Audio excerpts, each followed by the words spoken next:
जय हिंद दोस्तों, कैसे हैं आप सभी लोग। शक्ति बैच में आप सभी का स्वागत है। आज हम लेक्चर नंबर 8 डिस्कस करने जा रहे हैं बच्चों, जो कि हीट एंड कैलोरीमेट्री पर है। उम्मीद करता हूं आप लोगों की तैयारी बहुत अच्छी चल रही होगी। आज इस लेक्चर के नोट्स आप लोग डाउनलोड कर सकते हो। फिजिक्स वाला ऐप आप लोगों ने डाउनलोड करना है प्ले स्टोर से। उसके बाद आपने बैचेस सेक्शन के अंदर जाना है। बैचेस सेक्शन के अंदर जाएंगे तो आपको शक्ति बैच दिखेगा, जो कि फ्री ऑफ कॉस्ट आपके लिए अवेलेबल है। आपने उसको सब्सक्राइब कर लेना है, पैसा कोई नहीं लगेगा। बाय नाउ पे क्लिक करना है। 0.0000 रुपीज, इतना रुपया लगेगा आपका बस, ठीक है। तो आपने एक बार उसको सब्सक्राइब कर लिया तो आप फिर फिजिक्स के सेक्शन में जाएंगे, है ना।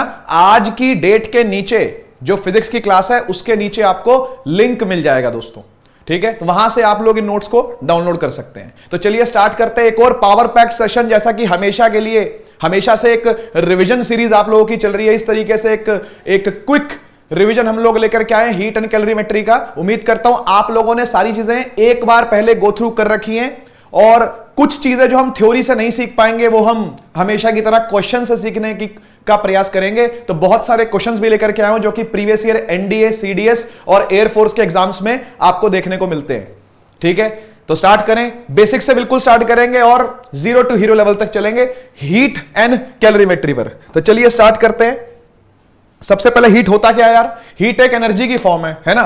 उससे क्या होता है, हीट एक एनर्जी की ऐसी फॉर्म है जो कि एक हायर टेम्परेचर बॉडी से लोअर टेम्परेचर बॉडी में ट्रेवल करती है। एक ऐसी एनर्जी जो हायर टेम्परेचर बॉडी से लोअर टेम्परेचर बॉडी के अंदर क्या करती है, ट्रेवल करती है, उसको बोलते हैं हीट, ठीक है ना। जिससे अपने को सेंस आती है हॉटनेस की, जिससे अपने को सेंस आती है कोल्डनेस की, है ना। जिससे कि हम अपनी स्किन से सेंस कर सकते हैं, उस एनर्जी का नाम हीट है। आंखों से सेंस नहीं कर सकते हीट को, कानों से नहीं सुन सकते हीट को, सूंघ नहीं सकते हीट को, है ना। तो जो सेंस वर्क करता है वो है हमारी स्किन, है ना, जिससे हम टच करके पता करते हैं कि कोई चीज कितनी ठंडी है, कोई चीज कितनी गर्म है, ठीक है ना। उसके लिए एक और पैमाना तैयार किया गया जिसको टेम्परेचर बोलते हैं, जो कि ये बताता है कि भाई अगर गर्म है तो कितना गर्म है, ठंडा है तो कितना ठंडा है ना। कितनी डिग्री है हॉटनेस की, कितनी डिग्री है कोल्डनेस की, वो आगे जाकर के देखते हैं। अभी बात कर रहे हैं हम लोग हीट की। तो ये एनर्जी की फॉर्म है जो कि एक बॉडी से दूसरी बॉडी में ट्रांसफर करती है। कब? जब उनके बीच में टेम्परेचर डिफरेंस होगा तब। अगर टेम्परेचर डिफरेंस नहीं होगा तो क्या बोलेंगे, तब बोलेंगे भैया ये दोनों थर्मल इक्विलिब्रियम में है। क्या बोलेंगे?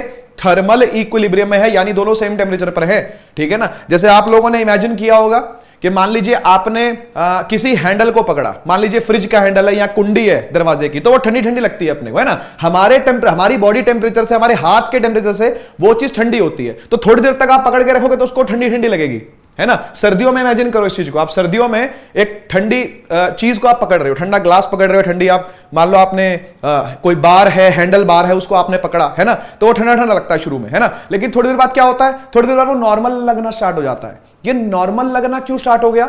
नॉर्मल लगना इसलिए स्टार्ट हो गया क्योंकि आपकी जो हॉट बॉडी, यानी जो आपका हाथ था वो हॉट था, है ना। जो वो डंडा है, वो जो हैंडल बार है वो कोल्ड है। तो हीट ट्रेवल हो गई कहां से कहां, हॉट चीज से कोल्ड चीज, हायर टेम्परेचर से लोअर टेम्परेचर, और तब तक ट्रेवल होती रहेगी जब तक दोनों बराबर टेम्परेचर पर नहीं पहुंच जाएंगे, यानी टेम्परेचर डिफरेंस दोनों के बीच में खत्म नहीं हो जाएगा। जैसे ही टेम्परेचर डिफरेंस खत्म हो गया, ये ऊंच नीच का फर्क, ये अगड़े पिछड़े का फर्क, ये ठंडे गर्म का फर्क जैसे ही खत्म हो गया, वैसे ही संतुलन बन जाएगा। जैसे संतुलन बन जाएगा तो ट्रेवलिंग, यानी हीट का ट्रेवल हायर टेम्परेचर से लो टेम्परेचर होना बंद हो जाएगा, ठीक है ना। उसके बाद आपको वो नॉर्मल लगना स्टार्ट, ऐसा लगेगा आपको आपकी बॉडी का ही पार्ट है वो, ऐसा लगने लगेगा वो हैंडल आपको थोड़ी देर बाद, है कि नहीं। ऐसा होता है कि नहीं होता? आप सभी ने इमेजिन किया होगा उस चीज को। ऐसा यूनिट है बेटा जूल, है ना। ऐसा यूनिट आप जानते हो, जैसे हर एनर्जी की ऐसा यूनिट जूल होती है, वैसे हीट एनर्जी की भी ऐसा यूनिट क्या है, जूल है। क्यू से इसको डिनोट किया जाता है, स्केलर क्वांटिटी ये है। जैसे हर एनर्जी स्केलर क्वांटिटी है, वैसे ही हीट भी स्केलर क्वांटिटी है। अच्छा, इसकी एक प्रैक्टिकल यूनिट भी है बच्चों, ठीक है, जिसको कैलोरी बोलते हैं, है ना। हम यूज करते हैं कैलोरी को बहुत ज्यादा खाने पीने में यूज करते हैं। भाई इसमें इतनी कैलोरी है, इसमें इतनी कैलोरी, हमने इतनी कैलोरी बर्न कर ली है ना। तो एक प्रैक्टिकल यूनिट जो है वो कैलोरी है। और ये कन्वर्जन यहां पर दिया हुआ है, याद होना चाहिए आपको। 1 कैलोरी बराबर होता है 4.1 जूल के। सीधा क्वेश्चन आ जाता है, एनडी मुट करके सीधा क्वेश्चन आता है कि 1 कैलोरी किसके बराबर है, 1 जूल किसके बराबर है। तो आपको इसको पलटना पड़ेगा, है ना। नीचे लेके जाओगे, ऊपर लेके जाओगे तो आपको 1 जूल का कैलोरी में कन्वर्जन निकाल लेना पड़ेगा तुरंत, तो टिक मार के आना पड़ेगा वहां 4 ऑप्शंस में से एक, ठीक है ना। तो प्रैक्टिकल यूनिट जो है वो कैलोरी है। बढ़ते हैं आगे, बात करते हैं टेम्परेचर की। मैंने बोला भैया कोई चीज गर्म है ना। एक चाय बन करके आई आपके पास 5 मिनट पहले, और एक चाय बन के आई है वो आधे घंटे पहले की आई हुई है ना।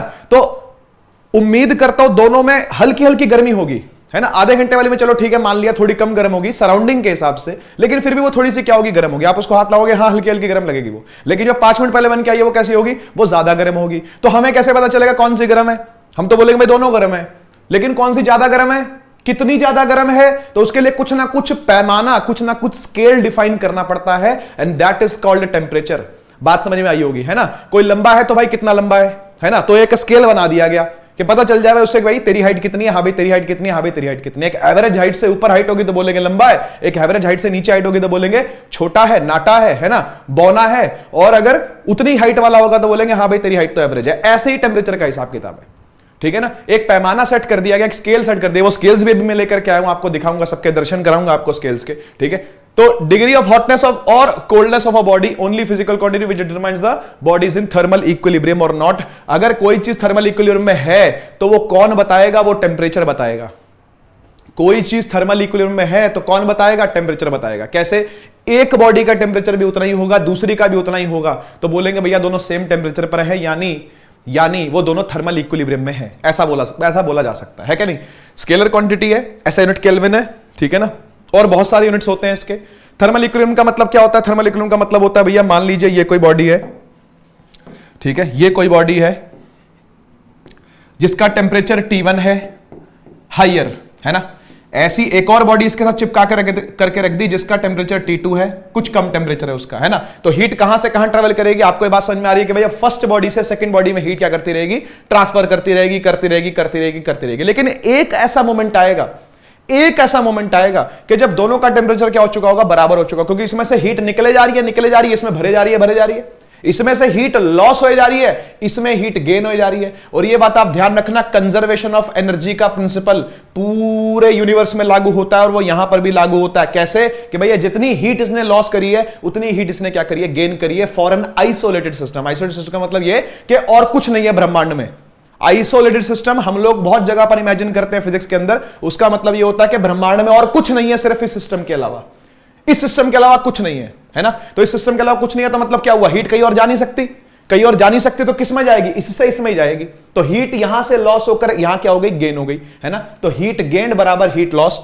गेन किसने करा, टू बॉडी ने, लूज किसने करा, फर्स्ट बॉडी ने, ठीक है। कब तक लूज चलता रहेगा, कब तक गेन चाहिए, लेन देन जो है, ट्रांजैक्शन जो है कब तक चलता रहेगा, तब तक चलता रहेगा जब तक अमीर गरीब में फर्क बराबर बना हुआ है ना। तो अमीर से पैसा कहां जाएगा, गरीब के पास जाएगा, सही बात है कि नहीं। ऐसे ही हॉट बॉडी से कहां जाएगा, कोल्ड बॉडी में जाएगा, है ना। हीट जो है वो हॉट बॉडी से, हाईयर टेम्परेचर बॉडी से लोअर टेम्परेचर में जाएगी, लेकिन कब तक, जब तक दोनों के बीच में टेम्परेचर डिफरेंस है तब तक। जिस दिन ये डेल्टा टी जीरो हो गया, हीट का ट्रांसफर भी क्या हो जाएगा, जीरो हो जाएगा, है ना। हीट ट्रांसफर डेल्टा एच बोलेंगे, हीट का ट्रांसफर, चेंज इन हीट बोल सकते हैं, है ना। वो क्या हो जाएगी, वो जीरो हो जाएगी। जितनी हीट पर वो है उतने पे वो रहेगा, जितनी हीट पर वो है उतनी हीट पर वो रहेगा, ऐसा हो जाएगा, ठीक है ना। तो टेम्परेचर डिफरेंस जब तक बना रहेगा तब तक हीट का ट्रांसफर होता रहेगा, है ना। ये हॉट बॉडी, ये कोल्ड बॉडी, हॉट कम होने लग जाएगी, कोल्ड जो है वो हॉट होने लग जाएगी, हॉट जो है वो ठंडी होने लग जाएगी और ठंडी वाली जो है वो गर्म होने लग जाएगी। एक बराबर पॉइंट पर आ जाएंगे, उसके बाद ट्रांसफर बंद हो जाएगा। इसी को बोलते हैं थर्मल इक्विलिब्रियम एस्टैब्लिश होना, जो कि टेम्परेचर ही बता सकता है ना। वो टेम्परेचर ही है जो बता सकता है कि थर्मल इक्विलिब्रियम आ चुका है, एक स्टेबल कंडीशन आ चुकी है। बढ़ते हैं आगे। टेम्परेचर स्केल्स आ गए बहुत सारे, है ना। सेल्सियस स्केल आप बचपन से यूज कर रहे हो, फ़ारेनहाइट आप बचपन से यूज कर रहे हो। आपके लिए, एनडीए वालों के लिए सबसे खास चीज जो है वो ये है और कुछ नहीं, ठीक है ना। ये R/80 को भी छोड़ देना आप, कोई बात नहीं। रोमर स्केल पूछा नहीं जाता, रोमर स्केल मैंने काट दिया, ऐसे ऊपर से काटा ताकि दिखे भी और कटे भी, है ना। आपको पता चले कि नहीं करना इसको आपने, ठीक है। तो C/100 यानी सेल्सियस में कुछ भी रखो ऊपर, डिवाइड कर दो 100 से, ये उसका लीस्ट काउंट निकल के आ जाएगा। ऐसे ही फ़ारेनहाइट में 32 माइनस करना पड़ेगा आपको, और 180 डिवीजन होते हैं, इसलिए नंबर ऑफ डिवीजन जो रखे गए हैं वो नीचे रखे गए हैं। ऐसे ही केल्विन स्केल के अंदर 100 ही डिवीजन होते हैं, आप ये जानते हो भैया। जितने डिवीजन सेल्सियस स्केल में है उतने ही डिवीजन केल्विन स्केल के अंदर भी होते हैं। तो नीचे तो 100 ही रखा गया, लेकिन वो 273 आगे बढ़ा हुआ है, तो उसमें से 273 क्या कर दिया गया, माइनस कर दिया गया। आप ये बात समझते हो ना भैया। जो केल्विन स्केल होता है वो सेल्सियस में 273 ज्यादा होता है, तो जब सेल्सियस निकालोगे तो क्या करोगे, इसको यहां लेके जाके माइनस करना पड़ेगा ना, वही कर रखा है इक्वेट करने के लिए। तो आप इसको भूलना मत, बहुत सारे क्वेश्चन बनेंगे इससे, ठीक है ना। कई सारे क्वेश्चन बन सकते हैं इससे, ठीक है ना। तो सेल्सियस/100 इज इक्वल टू फ़ारेनहाइट, ये सब लीस्ट काउंट लिखे गए हैं, ठीक है ना। ये सब लीस्ट काउंट लिखे गए हैं और एक ही इक्वेशन में तीनों को सेट कर दिया गया, ठीक है कि नहीं। तो केल्विन का कन्वर्जन फ़ारेनहाइट में, फ़ारेनहाइट का केल्विन में, केल्विन का सेल्सियस में, सेल्सियस का केल्विन में, सेल्सियस का फ़ारेनहाइट में, फ़ारेनहाइट का सेल्सियस में, सबका इंटर कन्वर्जन आप यहीं से कर सकते हो। इससे ज्यादा मुझे कुछ नहीं बताना इसके बारे में, ये काफी है, इतना काफी है, ठीक है ना। ये भी ऐसे ही किया गया है, ये जो लेके आए हैं ना, ये ऐसे ही लेके आए, इन दोनों को आपस में काट दिया, 0 से 0 काट दिया, 2 9 18, 2 5 10, देख लो c/5 और f माइनस 32/9। ये बचपन में आप लोग रट्टा मारा करते थे इस फॉर्मूले का, याद करो, 6ठी 7वीं क्लास के अंदर आपने इस फॉर्मूले का रट्टा मारा हुआ है ना, वो यहां से आता है बेटा, लीस्ट काउंट से आया है, ये सभी का लीस्ट काउंट लिख दिया गया है ना, divide by number of division कर दिया गया और सारे स्केल्स को बराबर कर दिया गया, ऐसा किया गया ये, ठीक है ना।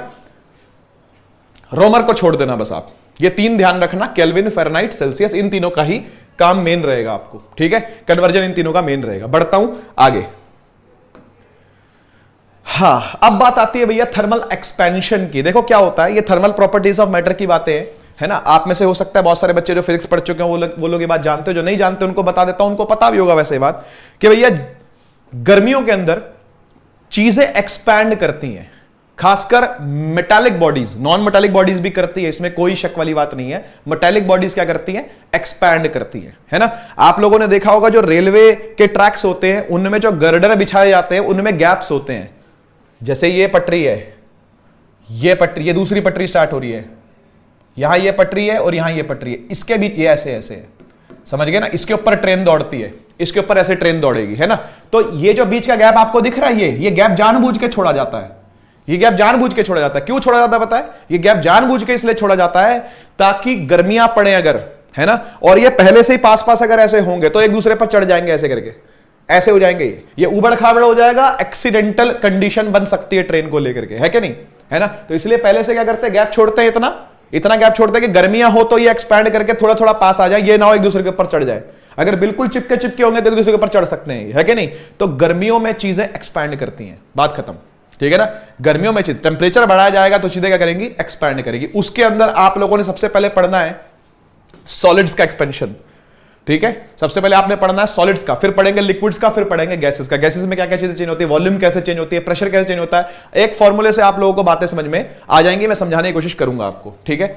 सबसे पहले थर्मल एक्सपेंशन की डेफिनेशन सुन लो, क्या, increase in dimensions of a body due to increase in temperature. Temperature के बढ़ने से, तापमान के बढ़ने से लेंथ बढ़ जाना, एरिया बढ़ जाना, वॉल्यूम बढ़ जाना, है ना।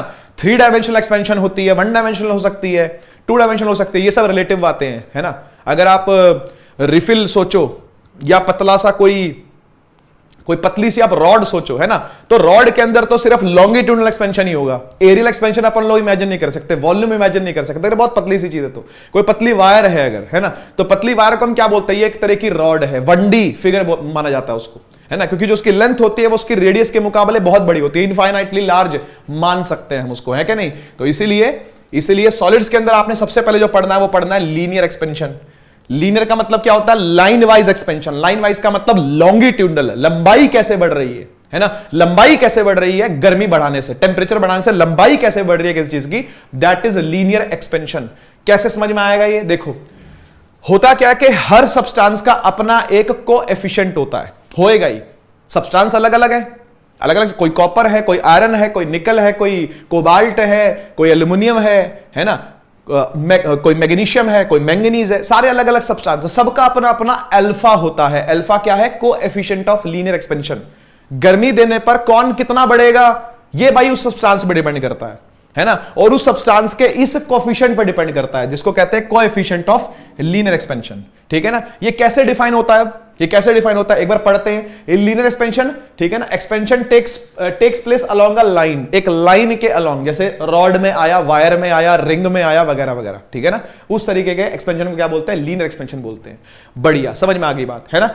अच्छा, अभी ये कोएफिशिएंट ऑफ लीनियर एक्सपेंशन क्या होता है, ये होता है कि भैया कितनी लेंथ में इंक्रीमेंट आया। जैसे मान लो मेरे पास एक कॉपर की रॉड है, समझ के चलते हैं, कोई दिक्कत नहीं। हमारे पास मान लो एक कॉपर की रॉड है ना। कॉपर की रॉड की लेंथ ओरिजिनली L है, ठीक है, ओरिजिनली क्या है, L है। इसको मैं L0 कह देता हूं, स्टाइल है बोलने का, है ना, इसको L0 कह देता हूं। तो L0 लेंथ है किसकी, रॉड की, ठीक है। हमने इसको हीट दी, तो इसका तापमान बढ़ा दिया, मतलब मैंने इसका टेम्परेचर अभी कुछ था, अभी कुछ और कर दिया। मतलब पहले मान लो T1 था, अब मैंने इसका T2 कर दिया। तो मैंने क्या किया, मैं डेल्टा T चेंज लेके आया टेंपरेचर में। समझना बात को ध्यान से, मैं इसको जो हीट दूंगा उस हीट के चलते इसके टेम्परेचर में क्या आएगा, चेंज आएगा। उस टेम्परेचर में चेंज को क्या बोला, डेल्टा टी बोला।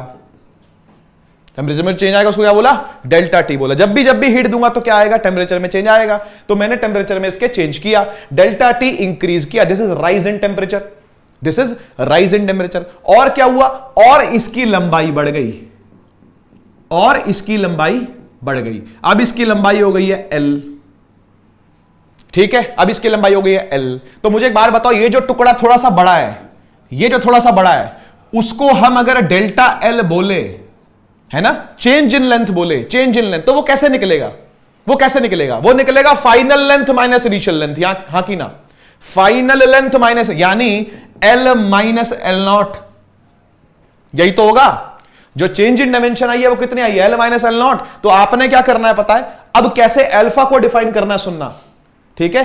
यहां से अल्फा को कैसे, यहीं से फॉर्मूला ही बनेगा, यहीं से फॉर्मूला भी बनेगा। सुनो ध्यान से, कोफिशिएंट ऑफ लीनियर एक्सपेंशन अगर आपने लिखना है, ठीक है ना, तो आपने ऊपर लिखना है डेल्टा एल, ऊपर लिखना इंक्रीज इन लेंथ, यानी ऊपर लिखना डेल्टा एल, कितना लेंथ में आया चेंज, ठीक है, इज इक्वल टू अल्फा। क्या इसी को अल्फा बोलते हैं क्या, डेल्टा एल बराबर अल्फा होता है क्या, नहीं, डेल्टा एल जो आया है ना, per unit rod, per unit length of the rod, यानी 1 मीटर रॉड आपने लेनी है वाली, यानी जो नीचे एल नॉट लेना है, जो नीचे एल नॉट लेना है वो कितना लेना है, 1 मीटर लेना है, ठीक है ना, 1 मीटर। और 1 डिग्री राइज इन टेम्परेचर देखना आपने, यानी यहां पर जो डेल्टा टी लिखोगे वो भी क्या लिखोगे, 1 डिग्री राइज इन। देख लो यहां पर ओरिजिनल लेंथ कितनी है इनटू राइज इन टेम्परेचर कितना है, that is the formula for, that is the formula for alpha.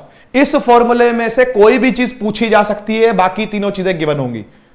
समझ गए बात को। हो सकता है वो आपसे चेंज इन लेंथ पूछ ले, ठीक है ना, हो सकता है वो आपसे ओरिजिनल लेंथ पूछ ले क्या थी, तो भाई पहले तो लेंथ जो थी वो कितनी थी, एल नॉट थी, ओरिजिनल लेंथ जो थी वो कितनी थी, एल नॉट थी, है ना, और यहां डेल्टा टी क्या है, राइज इन टेम्परेचर है। तो कुछ भी पूछ सकता है इसके अंदर, हो सकता है अल्फा दिया हुआ आपको, टेम्परेचर में राइज पूछ ले, या जनरली क्या होता है मैं आपको बताता हूं, टेम्परेचर में राइज दिया होता है, माने डेल्टा टी दिया होता है, अल्फा दिया रहता है, ठीक है, एल नॉट भी दिया रहता है, डेल्टा एल पूछता है mostly, most of the cases में, या फिर इसमें भी फाइनल लेंथ पूछे, यानी डेल्टा एल को ना यहां पुट करवा देगा, ऐसे यहां से पुट करवा देगा, इसको ऐसे पुट करवा देगा, एल माइनस एल नॉट, और आपसे एल पूछ लेगा, एल बोले तो फाइनल लेंथ, एल बोले तो फाइनल लेंथ। तो इसको आप चेंज भी कर सकते हो इस तरीके से, इस एल नॉट और डेल्टा टी को यहां ले जाओ, और इस एल नॉट को वहां ले जाके प्लस कर दो, तो ये हो जाता है l is equal to L not 1 plus alpha delta t. इस फॉर्मूले को आप चाहो तो याद रख सकते हो, या फिर अगर आपको यह समझ में आ गया तो बहुत अच्छी बात है, नहीं तो आप इसको याद रख सकते हो, L is equal to L not 1 plus alpha delta T. ये बहुत जगह पर काम आएगा, A is equal to A not 1 plus beta delta T, V is equal to V nought 1 plus gamma delta T. अभी आगे जाके पढ़ेंगे हम। ऐसे ही 12th में जाएंगे अगर आप, मतलब 12th वाली फिजिक्स के अंदर घुसेंगे, यानी रेजिस्टेंस और रेजिस्टिविटी की बात करोगे तो वहां पर भी ऐसे ही आएगा, r is equal to r naught 1 plus alpha delta t, rho is equal to rho naught 1 plus alpha delta t, इस तरीके से बात होगी वहां पर, ठीक है ना। तो इसलिए आप इसको ऐसे याद रखो, ज्यादा उचित है।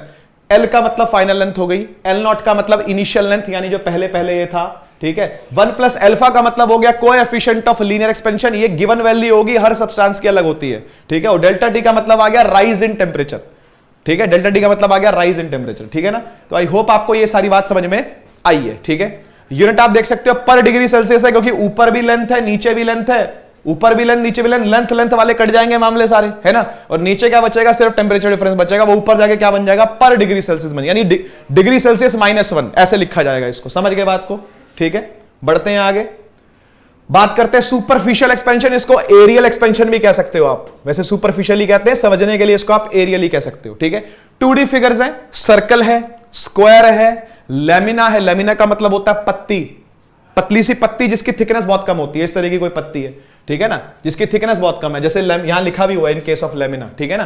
तो इस केस में क्या होगा, इस केस में वही सेम सीन भाई, वही सेम सीन के आपको कोई एरिया गिवन है, आपको कोई एरिया गिवन है ए नॉट मान लो, ठीक है। आपने इसको हीट दी, आपने इसको हीट दी, इसका एरिया बढ़ गया,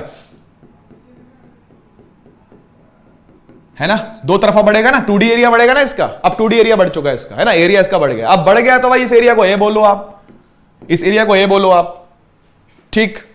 अब एरिया वाइज एक्सपेंशन जो होगा उसका कोफिशिएंट अलग है।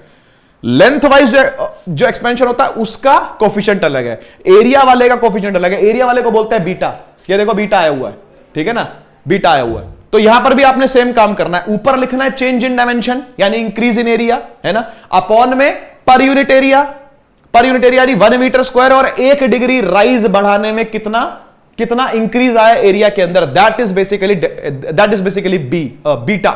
उसी को क्या बोलते हैं, बीटा बोलते हैं, ठीक है ना। तो मैं लिखूंगा तो ऐसे लिखूंगा इसको कि बीटा इज इक्वल टू, ठीक है, coefficient of superficial expansion is equal to जितना आप चेंज लेके आए यानी डेल्टा ए, जितना आप चेंज लेकर के आए एरिया में दैट इज डेल्टा ए, है ना, अपॉन में ओरिजिनल एरिया यानी ए नॉट, और कितना आपने राइज किया टेम्परेचर में यानी डेल्टा टी, ठीक है ना। इसी को आप फिर कैसे लिख सकते हो, सेम टू सेम जैसे मैंने पीछे लिखा था कि A is equal to A not 1 plus beta delta t, ठीक है ना। डेरिवेशन हर बार कराने का समय नहीं है, आप इसको याद कर सकते हो, जैसे आपने लेंथ के लिए याद किया वैसे आप एरिया के लिए याद कर सकते हो। सेम टू सेम आप पढ़ सकते हो क्यूबिकल के लिए यानी वॉल्यूमेट्रिक एक्सपेंशन के लिए। वॉल्यूमेट्रिक एक्सपेंशन का मतलब क्या है कि ऐसे गर्मी दी गई, है ना, ऐसे हीट दी गई कि वॉल्यूम बढ़ गई, 3D बढ़ गया, 3 डायमेंशनल एक्सिस पर, है ना, 3D एक्सिस पर हर तरफ से डायमेंशन क्या कर गई, बढ़ गई। हर तरफ से डायमेंशन बढ़ेगी तो क्या बोलेंगे, वॉल्यूम बढ़ गई है कि नहीं, क्या बोलेंगे, वॉल्यूम बढ़ गई है। तो वॉल्यूम का जो कोफिशिएंट होगा, volumetric coefficient, increase in volumetric expansion का जो कोफिशिएंट होगा that is called coefficient of cubicle expansion या कोएफिशिएंट ऑफ वॉल्यूमेट्रिक एक्सपेंशन। वो क्या होता है, सेम टू सेम बिल्कुल ऊपर क्या लिखोगे आप, राइज इन वॉल्यूम, हमेशा ऐसे लिखा है, राइज इन लेंथ लिखा, राइज इन एरिया लिखा, राइज इन वॉल्यूम लिखा, अपॉन में ओरिजिनल वॉल्यूम यानी वी नॉट, ओरिजिनल वॉल्यूम यानी वी नॉट इनटू में टेम्परेचर डिफरेंस, जो भी आप राइज लेके आए हो टेम्परेचर के अंदर वो, ठीक है ना। तो इसको बिल्कुल सेम टू सेम वैसे ही कर देंगे तो निकल के क्या आ जाएगा, final volume is equal to initial volume 1 plus gamma delta t, 1 plus gamma delta T. ये है आपका फाइनल वॉल्यूम का फॉर्मूला, ठीक है ना। इस तरीके से आप इसको याद कर सकते हो, तीनों में तरीके यही है। अच्छा, इस अल्फा बीटा और गामा के बीच में एक रिलेशन होता है 1:2:3 का, ये रिलेशन इंपॉर्टेंट है भाई, ये वाला भी, ठीक है, ये वाला भी और ये वाला भी डायरेक्ट याद कर सकते हो आप, इसको डायरेक्ट याद कर सकते हो। बीटा जो होता है वो 2 टाइम्स अल्फा है और गामा जो होता है वो 3 टाइम्स अल्फा है, ध्यान रखना। बीटा जो होगा वो होगा ही ना यार, बीटा का मतलब क्या है 2D, गामा का मतलब क्या है 3D, तो 3 अल्फा चाहिए होंगे ना आपको, 3 एक्सिस के अंदर अल्फा चाहिए ना, तो इसलिए 3 टाइम्स अल्फा ऐसे करके याद कर सकते हो फिलहाल इसको आप, ठीक है। ऐसे ही बीटा जो है वो 2 टाइम्स अल्फा, क्योंकि बीटा का मतलब हो गया सुपरफिशियल यानी एरियल, एरिया के अंदर 2 एक्सिस चाहिए होती है अपने को, एरिया के अंदर 2 एक्सिस के अंदर एक्सपेंशन हो रहा है, यानी आप 2 इंटू अल्फा लिखोगे वहां पर। अल्फा कौन सा था, लीनियर वाला, अल्फा कौन सा था, लीनियर वाला। मैं हट जाता हूं आगे से, पढ़ भी लो आप इसको, है ना, और समझ भी लो, ठीक है। बड़े आगे चलो, अब देखते हैं लिक्विड्स के अंदर कैसे एक्सपेंशन होता है। देखो बच्चों, बात को समझने की कोशिश करना, लिक्विड कहीं रहेगा तो वो उसको वेसल चाहिए रहने के लिए, क्या चाहिए, बर्तन चाहिए, है ना, और बर्तन के थ्रू ही वो गर्म होगा। ऐसे हवा में तो फ्लूइड गर्म होता नहीं, हवा में तो लिक्विड गर्म होता नहीं कि हवा में फैला हुआ और उसको गर्म कर दे, ऐसा तो नहीं होता ना। किसी ना किसी वेसल में रखना पड़ेगा आपको उसको, बोलो सही बात है कि नहीं, किसी ना किसी बर्तन में रखना पड़ेगा उसको, बोलो सही बात है कि नहीं, है ना, किसी ना किसी बर्तन में रखना पड़ेगा। अब 2 तरह के एक्सपेंशन निकल के आते हैं लिक्विड्स के, ध्यान से सुनना, 2 तरह के एक्सपेंशन निकल के आता है लिक्विड्स के। कैसे, एक आता है रियल एक्सपेंशन, एक आता है अपरेंट एक्सपेंशन, ठीक है। 2 तरह के एक्सपेंशन आते हैं लिक्विड्स के, एक आता है रियल, एक आता है अपरेंट। रियल कौन सा होता है सर, रियल वो होता है जो वेसल के साथ लिया जाएगा, क्योंकि जब आप गर्म करोगे तो वेसल भी तो बढ़ेगी थोड़ी सी। सोचो आप लोगों ने इसको इमेजिन नहीं किया, आप लोगों ने इसको देखा नहीं, लेकिन ऐसा होता तो नहीं ना। प्रैक्टिकल बात तो यह ना कि वेसल में भी कुछ ना कुछ चेंज आना चाहिए, क्योंकि सॉलिड है वेसल तो सॉलिड है, जो बर्तन लिया गया है वो तो सॉलिड है, उसको गर्म करोगे तो उसमें भी तो कुछ ना कुछ चेंज आएगा। तो रियल वाली हो गई कि दोनों का चेंज देखा जाए, दोनों का चेंज ऐड करके देखा जाए, तब उसको रियल बोलेंगे, तब उसको क्या बोलेंगे, रियल बोलेंगे। और खाली वाटर का या लिक्विड का ही चेंज लिया जाए अगर, है ना, वेसल के चेंज को हटा के लिया जाए तो उसको अपरेंट चेंज बोलेंगे। क्या बोलेंगे उसको, अपरेंट चेंज बोलेंगे। अब दोनों के कोफिशिएंट अलग अलग है भाई, फिर से बता रहा हूं आपको, ठीक है। दोनों और कोफिशिएंट लिखने का तरीका वही है, सेम बिल्कुल वही तरीका जैसा आपने अब तक किया है, ठीक है। एक बात और समझ लो कि लिक्विड का कोई शेप तो होता नहीं, सही बात है ना, तो ना मैं उसमें एरियल एक्सपेंशन बोल सकता हूं, ना मैं बोल सकता हूं कि भाई इस लेंथ पर बढ़ा है कि इस लेंथ पर बढ़ा है। हम बोलेंगे पूरी की पूरी वॉल्यूम बढ़ी है लिक्विड की। अगर लिक्विड को गर्म किया है ना, तो लिक्विड की पूरी क्या हुई है, वॉल्यूम बढ़ी है ना। ऐसे ही जो वेसल है, जो बर्तन है, वो भी क्या बोलेंगे, उसकी भी वॉल्यूम बढ़ी है। तो इसीलिए यहां देखो, एपरेंट एक्सपेंशन अगर हमने पढ़ना है तो, ठीक है ना, एपरेंट एक्सपेंशन अगर हमने पढ़ना है तो हम क्या बोलेंगे कि एपरेंट इंक्रीज जो आया वॉल्यूम में, यानी कौन सा वाला, बिना वेसल वाला। बिना वेसल वाला सिर्फ लिक्विड के अंदर जो क्या आया है, इंक्रीमेंट आया है, जिस वजह से वो बड़ी है, ठीक है ना। That is apparent increase in the volume, यानी बोलेंगे क्या, डेल्टा वी। ए स्टैंड, ए जो है ना, ये नीचे आया इसके, ये ऐसा लिखा हुआ बेटा, कंफ्यूज ना होना, ऐसे लिखा हुआ एपरेंट चेंज इन वॉल्यूम, ये बोलेंगे इसको। और ये क्या है, ये रियल चेंज इन वॉल्यूम है। ये रियल चेंज मतलब वेसल का मिला करके अब जो एक्सपेंशन आएगा उसके अंदर, क्योंकि वेसल भी कुछ बढ़ेगी, उसके बॉर्डर बढ़ेंगे तो एक अलग चेन देखने में आएगा आपको, वाटर का, लिक्विड का जो उसके अंदर रखा हुआ, उसका एक अलग चेन देखने में आएगा। That is real expansion in volume of liquids upon में ओरिजिनल इनिशियल वॉल्यूम, वही सेम टू सेम बिल्कुल जैसे हमने अभी तक किया है ना। अपॉन में वी नॉट, यहां भी क्या लेंगे, अपॉन में वी नॉट, इनटू में राइज इन टेम्परेचर, इनटू में राइज इन टेम्परेचर, बिल्कुल सेम टू सेम वैसा ही है। इसको भी क्या बोलते हैं, गामा एपरेंट, इसको बोलते हैं गामा रियल, ठीक है, गामा एपरेंट, गामा रियल, क्योंकि ऊपर बात हो रही है एपरेंट वाले की, नीचे बात हो रही है रियल वाले की, तो अलग अलग कोफिशिएंट आएंगे दोनों के, ठीक है ना, अलग अलग कोफिशिएंट आएंगे, ऊपर वाला गामा है, नीचे वाला गामा आर। और ये आप समझ रहे होगे, ये आप नहीं समझ रहे तो समझाता हूं। गामा आर क्या है, रियल वाला, और रियल वाले में एपरेंट तो आया ही आया, साथ में कौन आया, वेसल वाला भी आया है कि नहीं। तो गामा ए हो गया किसका, एपरेंट वाला, रियल वाला तो आया, एपरेंट वाला भी आया, और वेसल का भी लेना पड़ेगा आपको यहां पर। तो इसलिए रियल वाला हमेशा एपरेंट वाले से बड़ा होगा। Real expansion will always be greater than apparent expansion in case of liquids. Question आता है, आ चुका है, ठीक है, तो ध्यान रखना इसका, ठीक है, ध्यान रखना इसका कि gamma r is greater than gamma a. Real expansion जो होगी वो एपरेंट एक्सपेंशन ज्यादा होगी, क्योंकि उसके अंदर आपने वेसल वाली भी ऐड करी है ना, वेसल वाला मामला भी उसमें क्या किया, जोड़ा है आपने, ठीक है। तो आई होप आपको सारी बात समझ में आई होगी। आगे बढ़ते हैं और बात करते हैं वाटर के एनोमलस बिहेवियर की, और इस वजह से होता क्या है वो बातें भी देखो। एनोमलस का मतलब क्या होता है, एनोमलस का मतलब होता है अजीब बिहेव करना। अब वाटर अजीब कैसे बिहेव करता है पता है, वाटर अजीब ऐसे बिहेव करता है कि इसकी डेंसिटी मैक्सिमम होती है 4 डिग्री सेल्सियस पर, 4 डिग्री सेल्सियस पर। मतलब जब ये अपनी वाटर वाली स्टेट में होता है, भाई 4 डिग्री पर पानी यानी H2O किस स्टेट में होगा, लिक्विड स्टेट में होगा, है ना। और 0 डिग्री पर आइस होगा, है ना, 0 से कम भी क्या होगा, आइस होगा, तब उसकी डेंसिटी मैक्सिमम नहीं होगी। जबकि हम लोग क्या पढ़ते थे बचपन से, क्या पढ़ते थे, solids have high density, liquids have low density. ऐसा पढ़ा है कि नहीं पढ़ा हम लोगों ने वाटर के केस में। लेकिन अजीब बात है, और ये अजीब बात का मतलब यही है, ये जो एनोमलस बिहेवियर है पानी का, वो है यही कि भैया हम तो पढ़ते थे यार सॉलिड्स की डेंसिटी ज्यादा होती है कि नहीं। हमने तो ये पढ़ा कि सॉलिड्स की डेंसिटी हमेशा ज्यादा होती है, लिक्विड्स की केमिस्ट्री के अंदर पढ़ा हमने बात, है ना, हमने बात देखी है कि डेंसिटी सॉलिड्स की ज्यादा होती है लिक्विड से। लेकिन यहां पर आइस की डेंसिटी कम है और 4 डिग्री पानी की डेंसिटी ज्यादा है आइस से। देखो कितनी हैरान करने वाली बात है ये। और ये नेचर के लिए एक अच्छी बात भी है। कैसे पता है, कैसे पता है, सुनना। जब सर्दियां पड़ती हैं बहुत ज्यादा, हमारे देश में उतनी ज्यादा नहीं पड़ती, लेकिन बहुत सारे देश जो है वो ठंडे देश भी है ना, साइबेरिया जैसे देश है ना, और रशिया जैसे देश, और बहुत सारे हैं, आर्कटिक रीजन के जो अपने देश हैं ना, स्कैंडिनेवियन कंट्री जिनको बोलते हैं, वहां क्या होता है, वहां ना लेक जम जाती है। जो लेक होती है वो फ्रोजन हो जाती है, फ्रोजन लेक बोलते हैं उसको। और आपको पता है बात, जो लेक फ्रोजन होगी ना, उसका टॉप वाला जो हिस्सा होगा सिर्फ वही जमेगा, नीचे पानी रहता है उसके। आपने मूवीज के अंदर इस चीज को देखा होगा, उस बर्फ के नीचे कोई फंस गया, पानी के अंदर डूब के वो मर गया। क्यों? क्योंकि ऊपर बर्फ जम गई थी। ऊपर लेक की जो फर्स्ट लेयर होगी वो जम जाती है, ऊपर जो लेक की फर्स्ट लेयर है वो क्या करती है, वो जम जाती है। अब मुझे एक बात बताओ, सोचो अगर पूरी ही लेक जम जाती, पूरी लेक की लेक जम जाती, अगर नीचे तक बर्फ जम जाती, तो कोई भी मछली या कोई भी प्लांट जिंदा रहता, कोई भी एक्वेटिक लाइफ सर्वाइव कर पाती? नहीं कर पाती। कोई भी एक्वेटिक लाइफ सर्वाइव नहीं कर पाती। मतलब हर साल मरना पड़ता उन लोगों को, है ना। फिर नए नए जन्म लेते, फिर नए नए उगते, वो पता नहीं कैसे होता कैसे नहीं होता, है ना। बायोलॉजी की बातें वो तो सारी, कि कब जन्म होता उनका दोबारा मिलियंस ऑफ ईयर्स के बाद फिर मछलियां दिखनी शुरू होती है अपने को।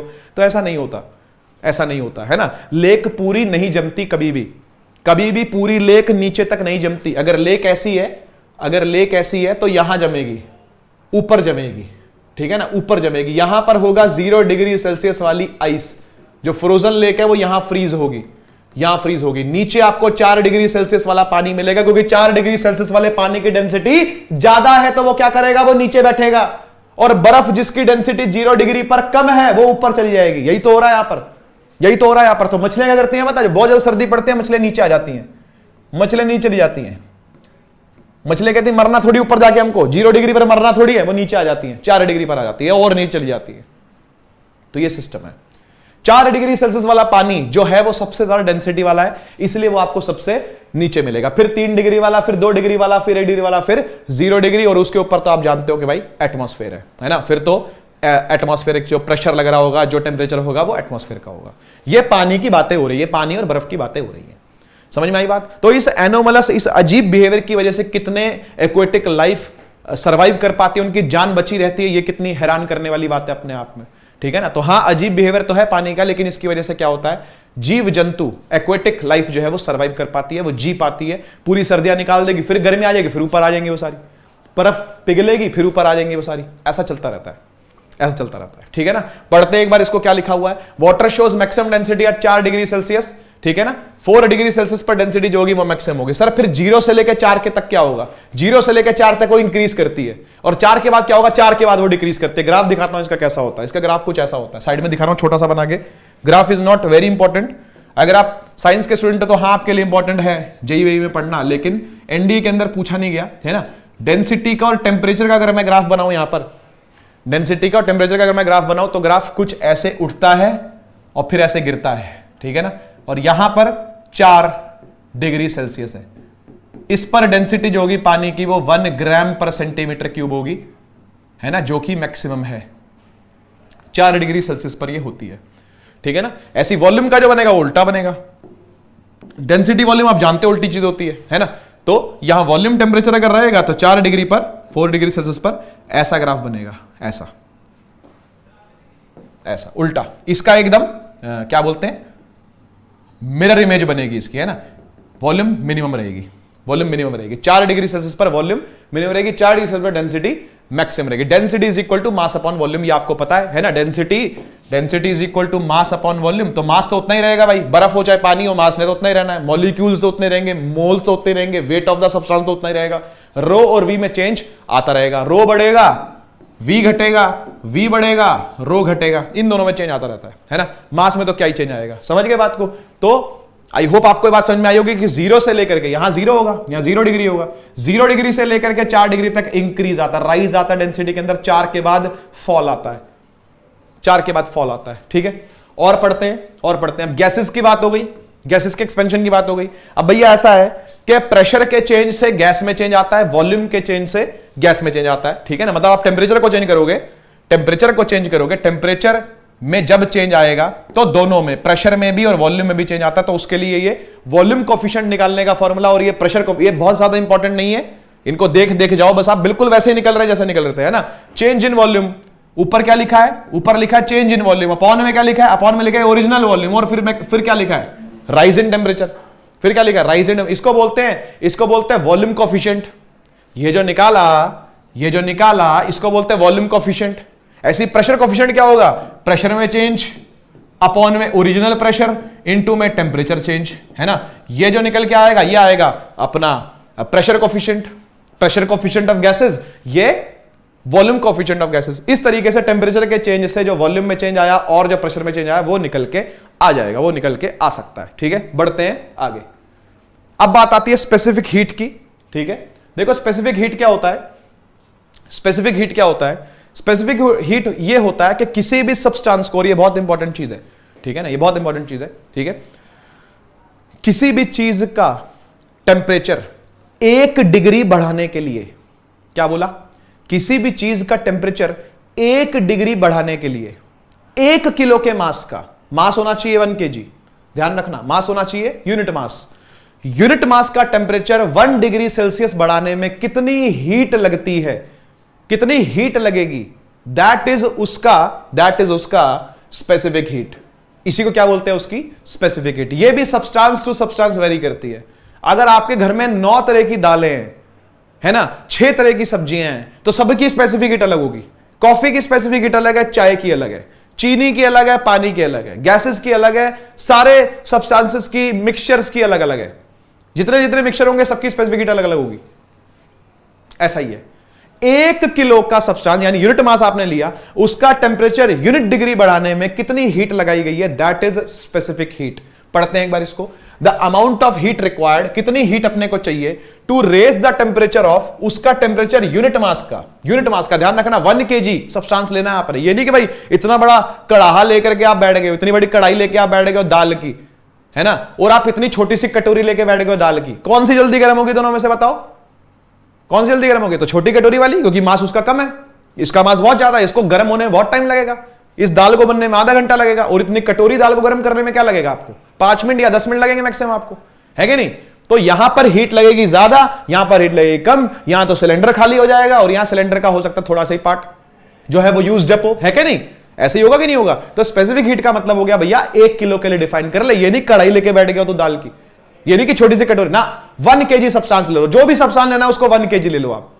जो भी सब्सटेंस लेना है उसको 1 kg ले लो आप। 1 kg ले लिया, 1 kg का टेंपरेचर 1 डिग्री बढ़ाने में कितनी हीट इन्वॉल्व करी गई है, दैट इज स्पेसिफिक हीट। देखो लिखा हुआ है unit mass of substance of unit degree. Unit degree बढ़ाने में यूनिट मास के सब्सटेंस को कितनी हीट प्रोवाइड करनी पड़ती है, दैट इज उसकी स्पेसिफिक हीट। तो सब चीजों की स्पेसिफिक हीट क्या अलग अलग होगी। सही बात है भाई, है ना? पढ़ लेते हैं एक बार इसको, ठीक है?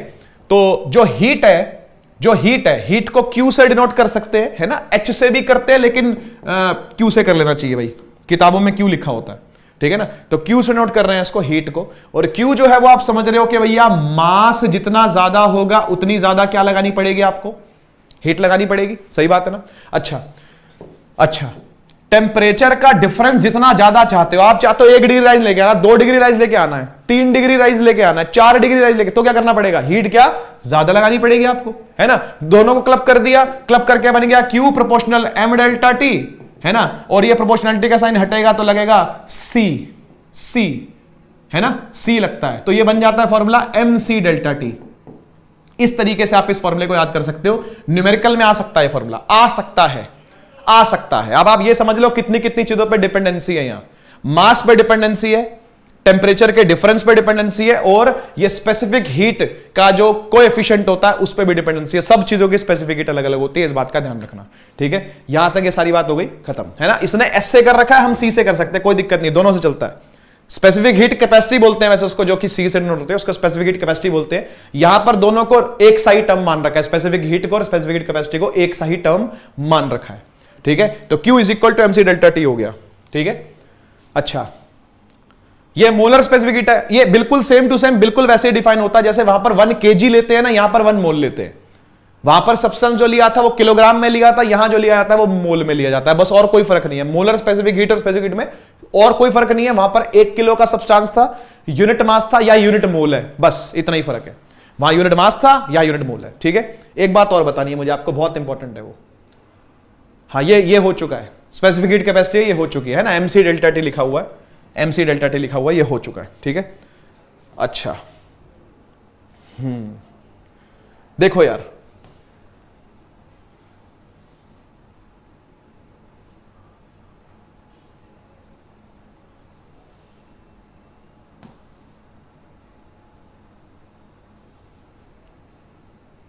देखो भाई, ऐसा है, आपने स्टेट चेंज तो पढ़ा है ना, कि सॉलिड से लिक्विड में चेंज किया जाता है, लिक्विड से गैस में चेंज किया जाता है, फिर गैस से लिक्विड में चेंज ला सकते हैं, लिक्विड से सॉलिड में चेंज ला सकते हैं, डायरेक्ट भी चेंज लेके आ सकते हैं, सब्लिमेशन बोलते हैं उसको, है ना? और गैस से डायरेक्ट चेंज आ सकता है सॉलिड के अंदर, उसको क्या बोलते हैं? डिपोजिशन या सब्लिमेशन, दोनों चलता है उसके लिए, है ना? गैस से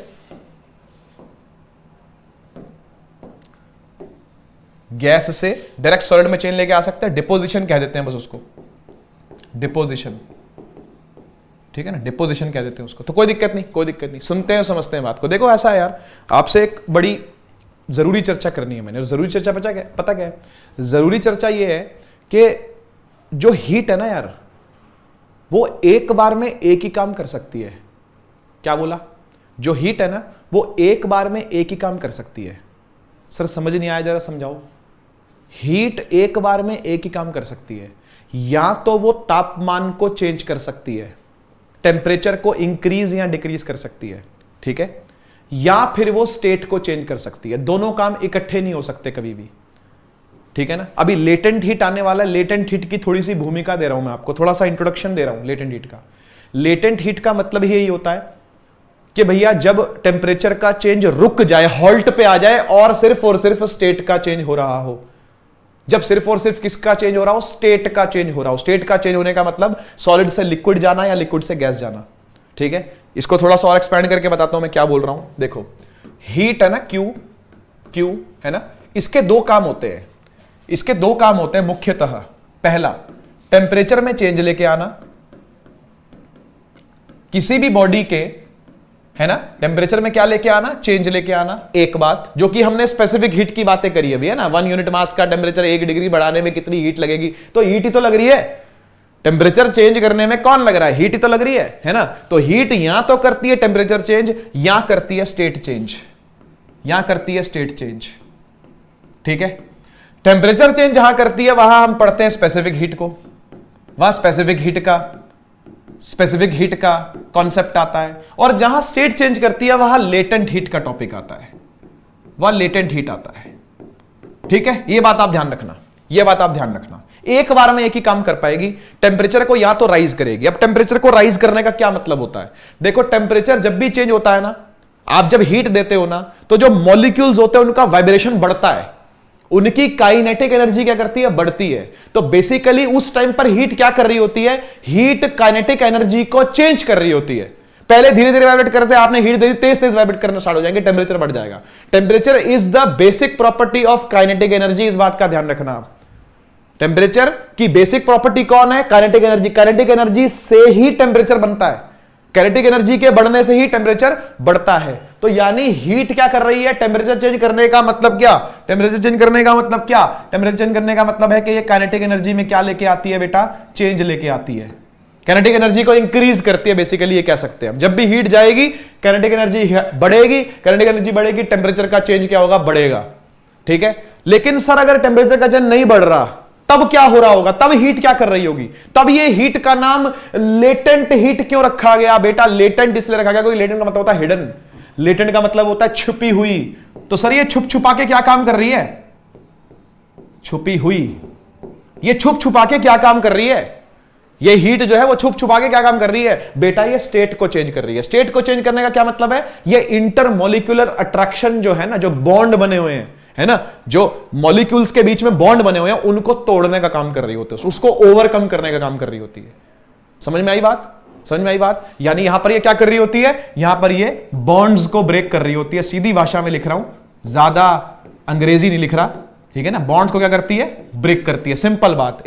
जो इलेक्ट्रोस्टैटिक फोर्सेस ऑफ अट्रैक्शन है या कोवैलेंट बॉन्ड, जो मर्जी बॉन्डिंग आप समझते हो, उसको क्या कर रही होती है, ओवरकम कर रही होती है, उसको तोड़ रही होती है। सर क्या उस टाइम पर काइनेटिक एनर्जी में कोई चेंज आएगा, नहीं आएगा, तभी तो टेम्परेचर में कोई चेंज नहीं आएगा, ठीक है ना। जब स्टेट में चेंज आ रहा होता है तब टेम्परेचर में चेंज नहीं आता, जब टेम्परेचर में चेंज आ रहा होता है तब स्टेट में चेंज नहीं आता। हीट एक बार में एक ही काम करती है, यही बोल रहा हूं मैं, है ना। घूम फिर के उसी बात पे आ गए, डिस्प्लेसमेंट हो गई जीरो। हीट दो काम करती है लेकिन एक बार में एक काम करेगी, या तो वो स्टेट चेंज करेगी या वो टेम्परेचर चेंज करेगी, ठीक है। स्टेट चेंज करने का मतलब हो गया बॉन्ड ब्रेक करना, और बॉन्ड ब्रेक करने का मतलब क्या हो गया, बॉन्ड ब्रेक करने का मतलब काइनेटिक एनर्जी के अंदर नो चेंज, कोई चेंज नहीं, कोई चेंज नहीं, तो टेम्परेचर में भी कोई चेंज नहीं, है ना।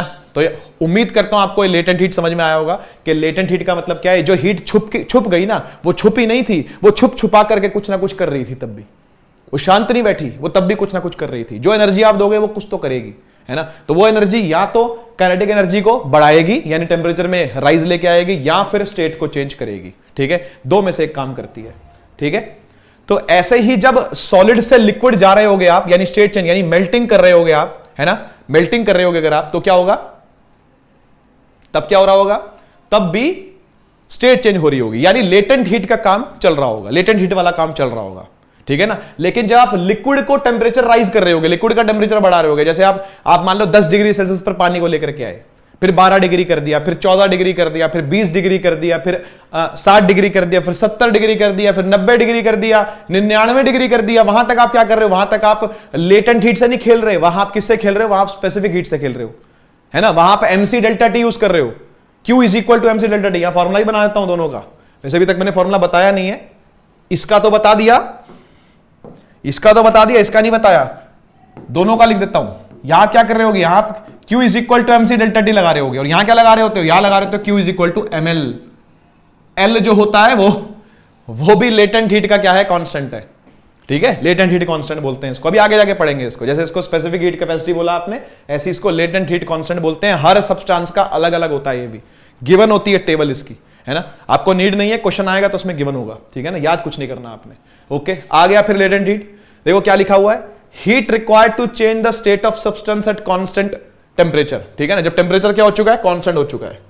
जब टेम्परेचर क्या हो चुका है, कांस्टेंट हो चुका है, ठीक है ना। जब टेम्परेचर क्या हो चुका है, कांस्टेंट। टेम्परेचर एक जगह पर अटक चुका होगा, लेकिन स्टेट में तब भी चेंज आता रहेगा, तब भी स्टेट में क्या होता रहेगा, चेंज आता रहेगा। 0 डिग्री सेल्सियस पर आइस भी हो सकती है और 0 डिग्री सेल्सियस पर पानी भी हो सकता है, दोनों हो सकते हैं, दोनों हो सकते हैं, ठीक है ना। ऐसी 100 डिग्री सेल्सियस पर पानी भी उबल रहा है और 100 डिग्री सेल्सियस पर आपको हीट यानी स्टीम भी क्या होगी, मिलेगी, गैस भी मिलेगी और लिक्विड भी होगा, दोनों 100 डिग्री सेल्सियस पे ही होंगे, ठीक है ना। सेम टेम्परेचर पर ही आपको दोनों स्टेट्स मिल सकते हैं। उस टाइम पर स्टेट का कन्वर्जन चल रहा होता है असल में, उस टाइम पर असल में स्टेट का कन्वर्जन एक से दूसरे में कन्वर्ट हो रही होती है स्टेट, ठीक है। फॉर्मूला इसका क्या है, फॉर्मूला इसका है Q is equal to ML, मैंने बताया था अभी है ना, पीछे लिखा था मैंने, Q is equal to ML, ठीक है ना। L stands for latent heat, अलग अलग चीजों की अलग अलग लेटेंट हीट होती है, ठीक है ना। इवन 2 तरह की लेटेंट हीट होती है, एक होती है फ्यूजन वाली लेटेंट हीट, यानी सॉलिड से लिक्विड में जब कन्वर्ट होता तब की लेटेंट हीट अलग होती है, और लिक्विड से गैस में कन्वर्ट होगा तब की लेटेंट हीट अलग होती है, ठीक है ना। तो लेटेंट हीट ऑफ फ्यूजन, जब सॉलिड से लिक्विड में कन्वर्ट हो रहा हो, उसका फॉर्मूला अलग है, उसका कोफिशिएंट अलग है, उसकी लेटेंट हीट अलग है। और जब वेपराइजेशन वाली यानी लिक्विड से गैस में कन्वर्ट हो रहा होगा तब की लेटेंट हीट अलग है। यहां पर वाटर की दे रखी है, यहां पर वाटर की दे रखी है कि भाई 80 कैलोरी पर ग्राम, ठीक है, और यहां दे रखी है 536 कैलोरी पर ग्राम, इतनी लेटेंट हीट रहती है, ठीक है। फॉर्मूला है Q is equal to ML, कहीं लगाना है तो ये आएगा आपको। यहां देखो इसका यूज भी लिखा हुआ है कि हीट कहां पर यूज हो रही होती है, heat is only able to overcome forces of alteration, नहीं अट्रैक्शन, ठीक है, ऑल्ट्रेशन नहीं अट्रैक्शन, ठीक है ना।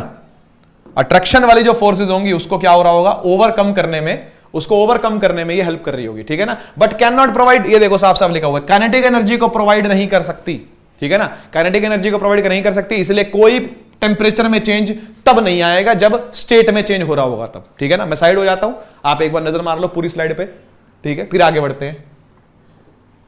ओके, तो ये था लेटेंट हीट। नेक्स्ट आती है आइडियल गैस इक्वेशन। देखो इसके ऊपर बहुत ज्यादा क्वेश्चन नहीं बनते, लेकिन आपको पता होना चाहिए कहां से आई है। PV is equal to nRT कहां से आई है, ये आई है इन लॉज से।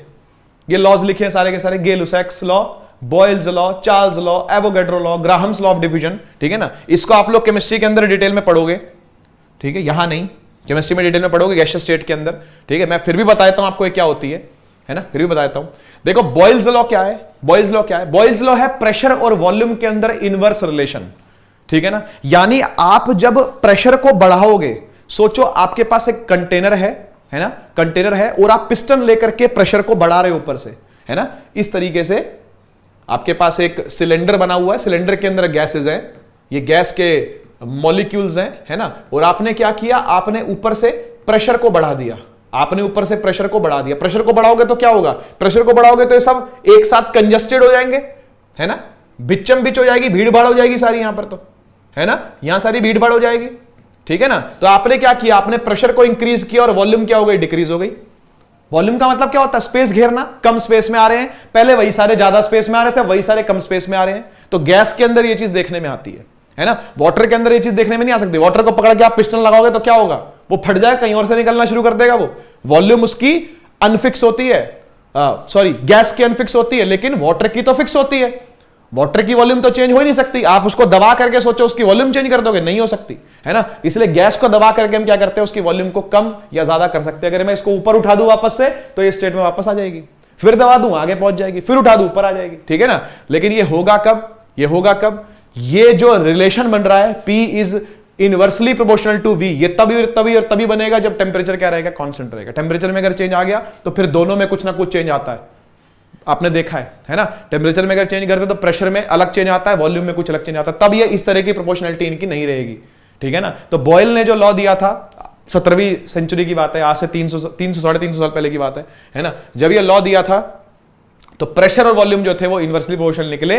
कब? जब तापमान को रखा गया कांस्टेंट। उसके बाद चार्ल्स लॉ आया, चार्ल्स लॉ में प्रेशर को रखा कांस्टेंट, माने प्रेशर को चेंज नहीं कर रहे, यानी इसको इसके ऊपर उतना ही होल्ड बनाए रखा है, समझ लेना, इसके ऊपर उतना ही होल्ड बनाए रखा है, इसको ना दबा रहे ना उठा रहे, उतना ही होल्ड बनाए रखा है इसको, है ना। और फिर क्या किया, फिर नीचे से आग लगानी स्टार्ट कर दी, फिर टेम्परेचर बढ़ाना स्टार्ट कर दिया, तापमान को बढ़ा रहे हैं, टेम्परेचर को बढ़ा रहे हैं। तापमान को बढ़ाएंगे तो क्या होगा, तापमान को बढ़ाने से वॉल्यूम बोलेगी मुझे एक्सपैंड होने दो, मैं नहीं रह सकती यहां, इतनी सी जगह में मैं नहीं रह सकती, तो क्या होगा, ये धीरे धीरे धीरे धीरे क्या करेगी, ऊपर उठाना स्टार्ट करेगी, है ना। मैं ऐसे पकड़े रखूंगा और धीरे धीरे नीचे से लगेगी लगेगी लगेगी लगेगी, मेरा हाथ अपने आप ऊपर उठता जाएगा, है कि नहीं। यानी टेम्परेचर के बढ़ाने से वॉल्यूम भी क्या होने लगेगी, बढ़ने लगेगी, एक्सपैंड होने लगेगी। टेम्परेचर के बढ़ाने से होता क्या है, टेम्परेचर के बढ़ाने से काइनेटिक एनर्जी, मैंने बोला ना आपको, टेम्परेचर जो है वो काइनेटिक एनर्जी ही उसकी बेसिक प्रॉपर्टी है। तो काइनेटिक एनर्जी के बढ़ाने से तापमान तो बढ़ेगा बढ़ेगा, है ना।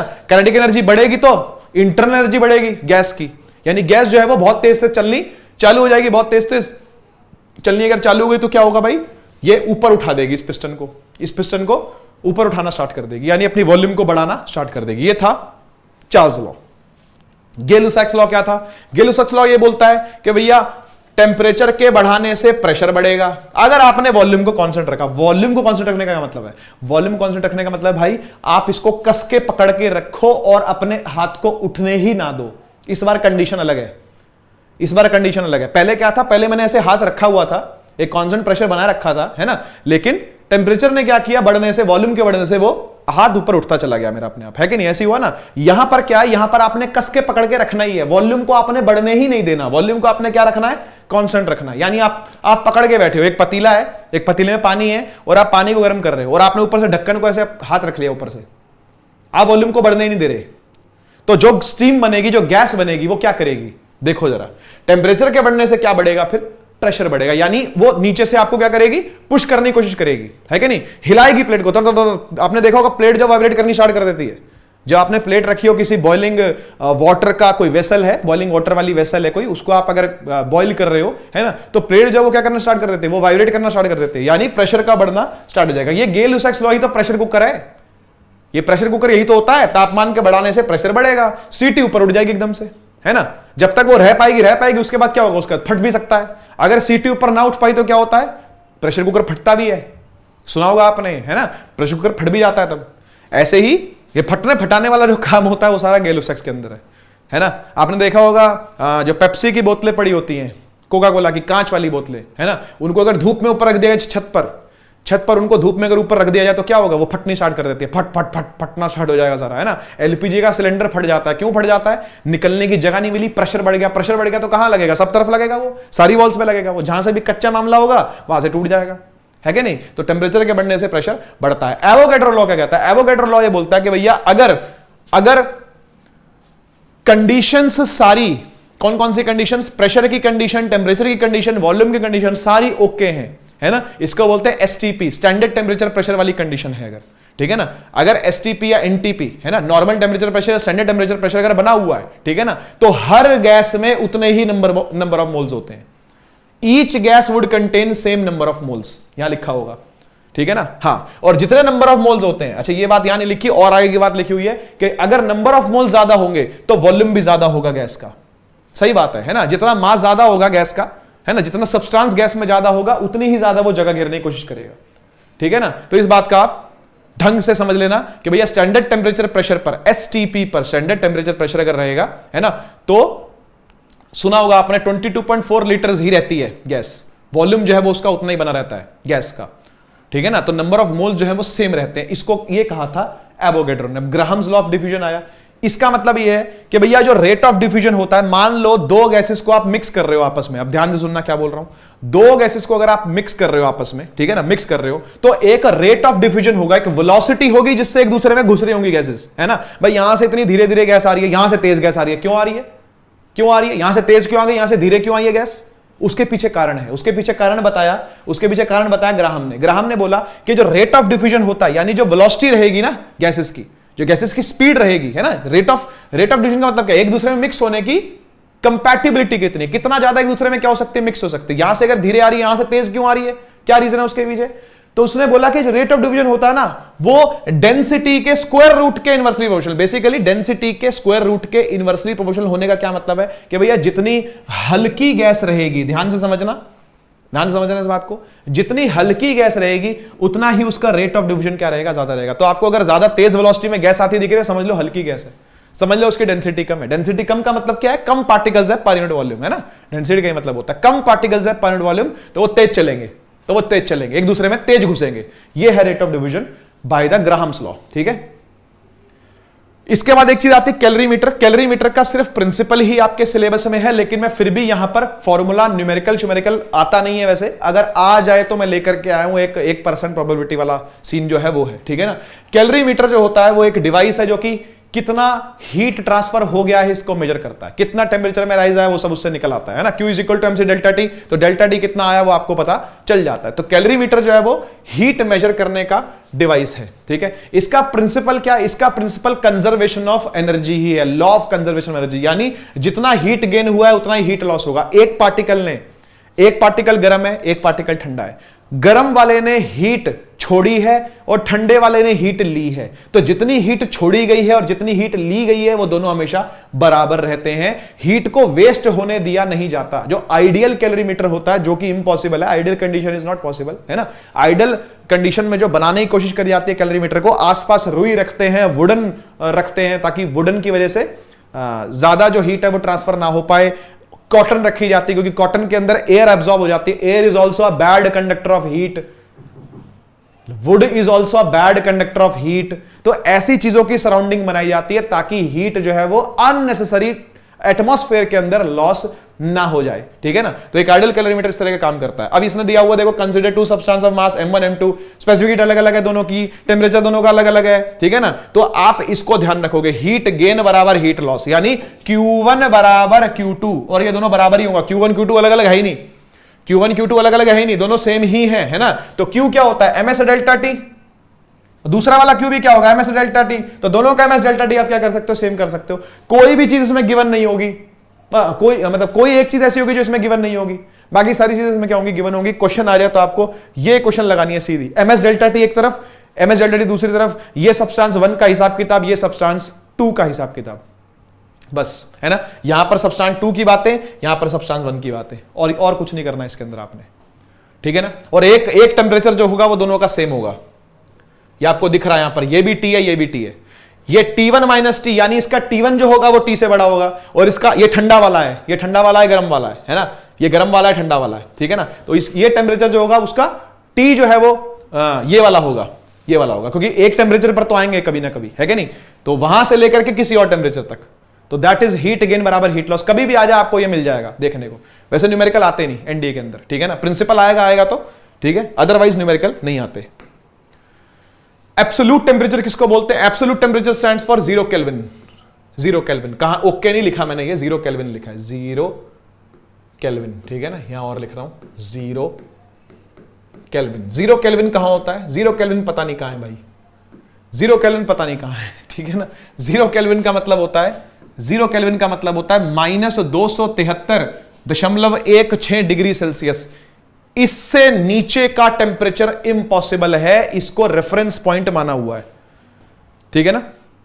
अगर उससे नीचे कोई मिलेगा तो उसको रेफरेंस पॉइंट मान, उसको 0 केल्विन मान लेंगे। तो ऐसा हाइपोथेटिकली सोचा हुआ है कि पूरे ब्रह्मांड की कोई सबसे ठंडी जगह अगर है, पूरे ब्रह्मांड की अगर कोई सबसे ठंडी जगह है तो वो 0 केल्विन पे है। ऐसी एक हाइपोथेटिकल अजम्पशन ले रखी है और उसको कह रखा है कि भाई तू है एब्सोल्यूट टेम्परेचर, तू है एब्सोल्यूट टेम्परेचर पर। तू कौन, जो मिला नहीं अभी तक, ठीक है ना, जो एक हाइपोथेटिकली माना हुआ। हो सकता है वो कोई टाइटन हो, ग्रह हो, कोई प्लूटो ग्रह का कोई कहीं और हो, मतलब कहीं दूर, पता नहीं कहां है, लेकिन है ना, लेकिन 0 केल्विन पर वो चीज अज्यूम करी गई। अब 0 केल्विन की बातें कहां से आई, क्यों आई 0 केल्विन की बातें, ये आई थी बोस-आइंस्टीन कंडेंसेट से।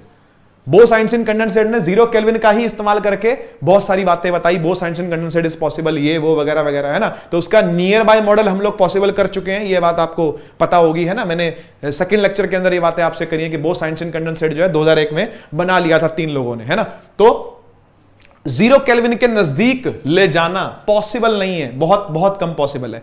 क्यों, ऐसा क्यों है? क्योंकि 0 केल्विन का मतलब पता क्या मानते हैं? 0 केल्विन का मतलब मानते हैं कि भैया प्रेशर भी हो जाए 0 और वॉल्यूम भी हो जाए 0। ऐसा कैसे हो सकता है? वॉल्यूम 0 होने का क्या मतलब पता है आपको? वो सब्सटेंस है ही नहीं। 0 वॉल्यूम होने का मतलब क्या होता है कि भाई जगह ही नहीं घेर रहा, इतना पास आ गया मॉलिक्यूल, इतना पास आ गया मॉलिक्यूल कि जगह ही नहीं घेर पा रहा है ना, बहुत बहुत छोटी जगह, और उसको 0 ही मानना है आपने, तभी आप 0 केल्विन को समझ पाओगे। तो temperature at which the molecular motion of gases ceases, ceases लिखा हुआ है ये, सीजेस का मतलब होता है स्टॉप्स, स्टॉप्स यानी काइनेटिक एनर्जी क्या हो जाए? 0 हो जाए, कंप्लीट 0, शून्य, एकदम ठंडा, एकदम ठंडा जो आप सोच सको, दैट इज एब्सोल्यूट 0, उसे कहा जाता है एब्सोल्यूट 0। एकदम ठंडा, जहां एकदम ठंडा हो गया वहां कोई मोशन नहीं होगा, सब शांत हो चुके होंगे, प्रेशर 0 हो चुका होगा, कोई प्रेशर कहीं नहीं मार रहा होगा, किसी के ऊपर कोई प्रेशर नहीं लग रहा होगा, है ना, जगह जगह कोई नहीं घेर रहा होगा। ये इमेजिन करना इम्पॉसिबल है, इसलिए हाइपोथेटिकल है, इसलिए तो इसको हाइपोथेसिस माना गया, ठीक है ना। हाइपोथेटिकल समझते हो ना, मान लिया गया बस, है ना। ऐसे ही मानते कि बिग बैंग के समय भी ऐसा ही था, बिग बैंग के समय भी 0 केल्विन से स्टार्ट हुआ था, है ना। तो ये एब्सोल्यूट टेम्परेचर है बेटा, ये एब्सोल्यूट टेम्परेचर है, ठीक है। अब बात आती है हीट ट्रांसफर की। तो हीट ट्रांसफर करने के 3 तरीके हैं, है ना। फाउंडेशन चैनल के ऊपर मैंने एक वीडियो भी इसके ऊपर बनाई थी, जिसके अंदर तीनों तरीकों को एनिमेशन से दिखाया गया था। आप जरूर जाकर के वो वीडियो देखना और अच्छी क्लियरिटी आपको मिलेगी, अगर आप लोगों ने अभी तक वो वीडियो नहीं देखी है तो, ठीक है। फाउंडेशन चैनल पर जाना है आपने, फिजिक्स वाला फाउंडेशन, वहां पर जाकर के हीट ट्रांसफर पर एक वीडियो मैंने बनाई हुई है, 7-8 मिनट की वीडियो है ना। और उसी को मैं यहां पर थोड़ा सा और एक्सप्लेन कर देता हूं। वहां पर मतलब प्रैक्टिकल चीजों से बहुत सारी बातें एनिमेशन के तरीके से आप लोगों को बताई थी मैंने उस टाइम पर, ठीक है ना। हो गया 1 महीना लगभग हो गया उस वीडियो को आए हुए, ठीक है। तो आप उसको चेक कर सकते हो, ठीक है। हीट ट्रांसफर क्या होता है? अब भैया ऐसा है कि एक जगह से दूसरी जगह पर कुछ तो हीट ट्रांसफर होगी ना, तो उस हीट ट्रांसफर होने के अलग अलग मोड होते हैं जो आपने बचपन में पढ़े हैं, है ना, पढ़े तो हैं, सुने तो हैं कम से कम, है ना। कंडक्शन, कन्वेक्शन और रेडिएशन, ये 3 तरीके, कंडक्शन, कन्वेक्शन और radiation. Heat energy can be transferred from a body at higher temperature to a body at low temperature by 3 different ways। 3 अलग अलग तरीकों से बॉडी, गर्म बॉडी ठंडी बॉडी तक अपना हीट पहुंचाती है, गर्म बॉडी ठंडी बॉडी तक अपना हीट पहुंचाती है। किस किस तरीके से पहुंचाती है? कंडक्शन से, कन्वेक्शन से, रेडिएशन से। अब ये 3 तरीके कौन कौन से हैं, है ना। तो पहला तरीका है कंडक्शन। कंडक्शन का मतलब होता है, कंडक्शन का मतलब होता है, मान लीजिए ये रॉड है, ये रॉड है, इसके पार्टिकल बहुत पास पास है, इसके पार्टिकल बहुत पास पास है। अधिकतर कंडक्शन जो है वो सॉलिड्स में देखने में आती है, अधिकतर कंडक्शन जो है वो कहां देखने में आती है? सॉलिड्स के अंदर देखने में आती है, जहां पार्टिकल क्या हो? पास पास हो, ठीक है। अब आपने क्या किया, आपने यहां पर हीट लगा दी नीचे, है ना, आपने यहां पर हीट लगा दी, इधर नीचे आपने मोमबत्ती लगा दी, हीट लगा दी, तो क्या होगा? तो क्या होगा? तो ये होगा भाई, तो ये होगा भाई कि यहां से हीट ट्रेवल होगी, इसको हीट मिलेगी, इसको हीट मिलेगी, ये वाइब्रेट करना स्टार्ट कर देगा, ये वाइब्रेट करना स्टार्ट कर देगा, बगल वाले को वाइब्रेट करना स्टार्ट कर देगा, ये उसके बगल वाले को, ये उसके बगल वाले को, ये उसके बगल वाले को, ये उसके बगल वाले को, ये उसके बगल वाले को, ये उसके, तो यहां से यहां हीट क्या चली जाएगी? ट्रैवल होकर के चली जाएगी। इस पॉइंट से, ये इनिशियल पॉइंट से ये फाइनल पॉइंट तक हीट ट्रैवल होकर चली जाएगी। ऐसा क्यों हुआ? यहां से यहां हीट ट्रैवल होकर क्यों गई? इसलिए गई क्योंकि ये वाला टेम्परेचर हो गया T1 हायर टेम्परेचर, और ये वाला टेम्परेचर हो गया T2 लोअर टेम्परेचर, दोनों के बीच में आ गया टेम्परेचर डिफरेंस। जब तक टेम्परेचर डिफरेंस रहेगा तब तक हीट का ट्रांसफर चलता रहेगा, जब तक टेम्परेचर डिफरेंस रहेगा तब तक हीट का ट्रांसफर चलता रहेगा। इसको बोलते हैं कंडक्शन, ठीक है, इसको बोलते हैं कंडक्शन। कन्वेक्शन जो है वो देखने में आता है लिक्विड्स के अंदर, लिक्विड्स और गैसेस यानी फ्लूइड्स के अंदर, मोस्टली फ्लूइड्स के अंदर देखने में आता है, ठीक है ना। ये रिजिड बॉडीज के अंदर, रिजिड नहीं बोलते, रिजिड बोलते, रिजिड, ठीक है, रिजिड बोल देते हैं। तो कन्वेक्शन जो है वो फ्लूइड्स के अंदर देखने में आता है। कैसे होता है कन्वेक्शन? तो कन्वेक्शन भी समझाता हूं आपको, ठीक है। देखो मान लो कि आप पानी गर्म कर रहे हो पतीले में लेके, पतीले में दूध या पानी आप कुछ भी गर्म कर रहे हो, नीचे आपने आग लगा रखी है, ये रही आग, ये रही आग, ठीक है जी, ये आपने आग लगा दी नीचे, ये आपने आग लगा दी नीचे। अब क्या होगा पता है? अब क्या होगा पता है? जो पार्टिकल्स इसके अंदर हैं, है ना, पानी के पार्टिकल जो इसके अंदर होंगे, ये वाले पार्टिकल, ये वाले पार्टिकल, जो सबसे नीचे वाला पार्टिकल है, क्योंकि आप समझ रहे हो हीट नीचे से मिली है, हीट नीचे से मिली है, सबसे नीचे वाला पार्टिकल है ना, उसमें फुर्ती आ जाएगी, उसमें फुर्ती आ जाएगी, बोलेगा अरे मैं क्या करूं, मैं तो भाग लूंगा यहां से। तो जैसी हीट लेता ना ऊपर भाग जाता है, वो ऊपर भाग जाता है, जैसे हीट लेगा ऊपर भाग जाएगा। क्यों? क्योंकि यहां पर टेम्परेचर हो गया ज्यादा, यहां टेम्परेचर हो गया कम, फिर से एक डेल्टा टी देखने में आया है, फिर से एक डेल्टा टी देखने में आया, टेम्परेचर डिफरेंस यहां पर भी है। तो हायर टेम्परेचर से लोअर टेम्परेचर की तरफ पार्टिकल भागेगा, भाग गया, ऊपर भाग गया, है ना, यहां से भागा, यहां से भागा, इधर से भागा, भागता भागता भागता भागता ऊपर पहुंच गया, है ना। ऊपर से ठंडा हो जाएगा, ऊपर पहुंचा ठंडा हो गया, क्योंकि ऊपर एटमॉस्फेयर है, ऊपर कम टेम्परेचर, ठंडा हो गया, फिर नीचे आ जाएगा, फिर नीचे आ जाएगा, फिर गर्म होगा, फिर गर्म होगा, ऊपर जाएगा, फिर नीचे आएगा, फिर गर्म होगा, ऊपर जाएगा। ऐसे ही पार्टिकल्स की लाइन लग जाती है, ये ऊपर जाएगा, इसका अगला वाला इसके पीछे जाएगा, उसका अगला वाला उसके ऊपर उसके पीछे जाएगा, उसका अगला वाला उसके पीछे जाएगा, उसका अगला वाला उसके पीछे जाएगा। इस तरीके से लाइन लग जाती है, चेन बन जाती है, पार्टिकल्स की चेन बन जाएगी, है ना। और ये ऊपर नीचे जाते रहेंगे, यहां से ऊपर वाला जाएगा, ये ऊपर जाएगा, फिर नीचे आ जाएगा, फिर ऊपर जाएगा, फिर नीचे आ जाएगा, फिर ऊपर जाएगा, फिर नीचे आ जाएगा। ऐसे ही गैसेस भी, ऐसे ही गैसेस भी, लिक्विड्स भी ऐसे ही, गैसेस भी ऐसे ही, क्या करते रहेंगे, गोल गोल गोल गोल गोल गोल गोल गोल गोल गोल घूमते रहेंगे। समझ गए बात को? इस तरीके से गोल गोल गोल गोल क्या करते रहेंगे, चक्कर लगाते रहेंगे। इसको बोलते हैं कन्वेक्शन, इसका नाम है कन्वेक्शन, ठीक है ना। गैसेस के अंदर सी ब्रीज, लैंड ब्रीज आपने सुना होगा, वहां पर भी ऐसा ही होता है ना। सी ब्रीज का मतलब ठंडी ठंडी हवा आती है, लैंड ब्रीज का मतलब पीछे ठंडी हवा आती है। ब्रीज का मतलब होता ठंडी हवा है, सी की तरफ से आती है दिन भर, और शाम के टाइम जब सूरज ढल जाता है तो लैंड की तरफ से ठंडी ठंडी हवा आती है ना। That is sea breeze, land breeze. वो भी कन्वेक्शन का ही रोल है। ऐसे ही सर्दियों के अंदर जो हीटर चलाते हैं, उस हीटर का नाम असल में हीटर नहीं होता, उस हीटर का नाम होता है हीट कन्वेक्टर। क्योंकि वो एयर को गर्म कर रहा है, उसलिए उसका नाम रखा जाता है हीट कन्वेक्टर, ठीक है ना। तो कन्वेक्शन ही वहां पर यूज हो रही होती है। कंडक्शन में भी आप समझ गए, कन्वेक्शन भी आप समझ गए। अब रेडिएशन को समझते हैं। देखो रेडिएशन बड़ा अजीब है, बहुत अजीब है। अजीब पता क्यों है? अजीब इसलिए क्योंकि रेडिएशन के अंदर ना पार्टिकल्स नहीं होते जो हीट को लेकर के जाए। यहां क्या हो रहा था, यहां पार्टिकल्स थे जो वाइब्रेट कर रहे थे, मीडियम ऑफ पार्टिकल्स, है ना। पार्टिकल्स जो थे वो किसी ना किसी मीडियम से मिलकर बने हैं। यहां पर जैसे ये लोहा है, तो ये सारे पार्टिकल किसके होंगे, लोहे के होंगे। तो लोहे के सारे पार्टिकल क्या कर रहे होंगे, vibrate vibrate vibrate vibrate vibrate कर रहे होंगे, है कि नहीं। ऐसे यहां पर भी क्या हो रहा है, यहां पर भी पानी का पार्टिकल जो वो क्या कर रहा है, वाइब्रेट करे जा रहा है, करे जा रहा है, करे जा रहा है, करे जा रहा है कि नहीं। तो यहां पर भी पार्टिकल्स हैं जो हीट को ट्रांसफर कर रहे हैं। यहां पे भी पार्टिकल्स हैं जो खुद चल के जा रहे हैं और हीट को ट्रांसफर कर रहे हैं। लेकिन रेडिएशन में ऐसा नहीं होता, रेडिएशन में ऐसा नहीं होता। रेडिएशन के अंदर कोई पार्टिकल नहीं होता, रेडिएशन के अंदर कोई पार्टिकल नहीं होता। तो सर फिर कैसे ट्रांसफर होता है? EM वेव्स के फॉर्म में ट्रांसफर होता है। मान लो ये सन है, मान लो ये सन है, ठीक है, और ये अर्थ है, ये अर्थ है, ठीक है। बीच में तो वैक्यूम है, बीच में तो वैक्यूम है। वैक्यूम का मतलब भाई कोई भी नहीं है, कोई पार्टिकल नहीं है। लेकिन फिर भी सन से चल करके हीट धरती तक पहुंचती है, सन से चल करके लाइट धरती तक पहुंचती है। कैसे पहुंच जाती है ये कैसे पहुंच जाती है? बिना पार्टिकल्स के कैसे पहुंच जाती है? तो भाई ऐसा ही है, ऐसा ही है। यहां से क्या चलती है, यहां से इलेक्ट्रोमैग्नेटिक वेव्स चलती हैं, इस तरीके से, इस तरीके से, ठीक है ना।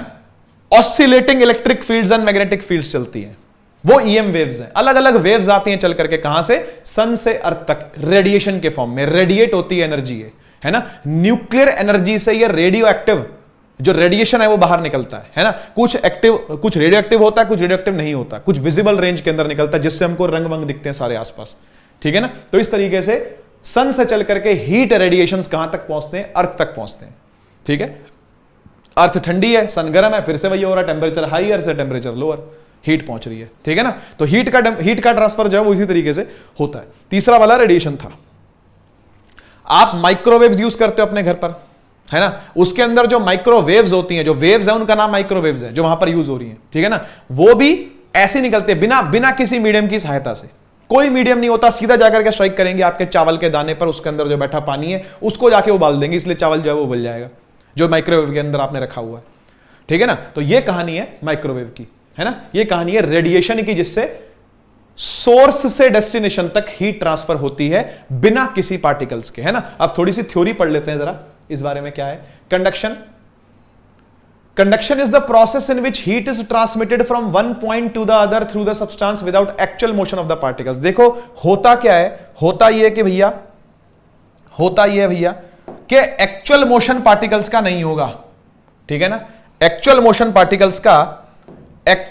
पार्टिकल्स का नहीं होगा। आप चेक कर लो, एक्चुअल मोशन पार्टिकल्स का नहीं होता, है ना। यहां देखो, यहां देख सकते हो आप, कोई पार्टिकल उठ करके कहीं नहीं गया, सब अपनी अपनी जगह पर क्या करते रहे, खड़े वाइब्रेट करते रहे, है ना। तो यही होता है यहां पर, कोई एक्चुअल मोशन पार्टिकल्स का नहीं होता। और एक एक पॉइंट से दूसरे पॉइंट तक हीट पहुंच भी जाती है, एक पॉइंट से दूसरे पॉइंट तक हीट पहुंच भी जाती है ना। कितनी हैरान करने वाली बात है। यहां देखो लिखा हुआ when one end of a metal is heated the molecules at the hot end start vibrating with higher amplitude. देखो बिल्कुल लिखा हुआ the molecules of the hot end, जो हॉट एंड वाले मॉलिक्यूल्स होते हैं वो वाइब्रेट करना स्टार्ट कर देते हैं काइनेटिक एनर्जी के साथ, है ना। क्या करना स्टार्ट कर देते हैं? वाइब्रेट करना स्टार्ट कर देते हैं हायर काइनेटिक एनर्जी के साथ, है ना। और इस काइनेटिक एनर्जी को ट्रांसमिट कर देते हैं, यानी एक जगह से दूसरी जगह क्या कर देते हैं? ट्रांसफर कर देते हैं, ठीक है, ठीक बात है। However the molecule still remain in their mean position, जो मॉलिक्यूल है वो वाइब्रेट करता रहेगा और अपनी मीन पोजीशन के अबाउट ही टिका रहेगा, बना रहेगा, डटा रहेगा, है ना।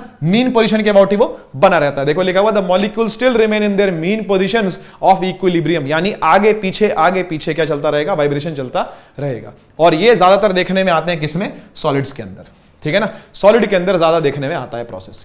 अब बात आती है कन्वेक्शन की। तो कन्वेक्शन इज अ प्रोसेस, यहां से देखो, convection is a process in which heat is transmitted from one place to another, है ना। कैसे ट्रांसफर हो रहा है? By the actual movement of particle. यहां एक्चुअल मूवमेंट होती है, यहां एक्चुअल मूवमेंट क्या है? होती है बाय द एक्चुअल। यहां देखो एक्चुअल मूवमेंट हो रही है, पार्टिकल खुद गया आउट करके और ऐसे वापस आया, यहां भी खुद गया आउट करके वापस आया, यहां भी खुद गया आउट करके वापस आया, है ना। इस तरीके से चले जा रहा है ना। सर्कल में घूमे जा रहा है। ठीक बात है क्या नहीं? It is prominent in the case of liquids and gases, बात समझ में आ गई, है ना। लैंड और सी ब्रीजेस, ट्रेड विंड्स वगैरह, ये सब कन्वेक्शन से ही बनती है, ठीक है ना।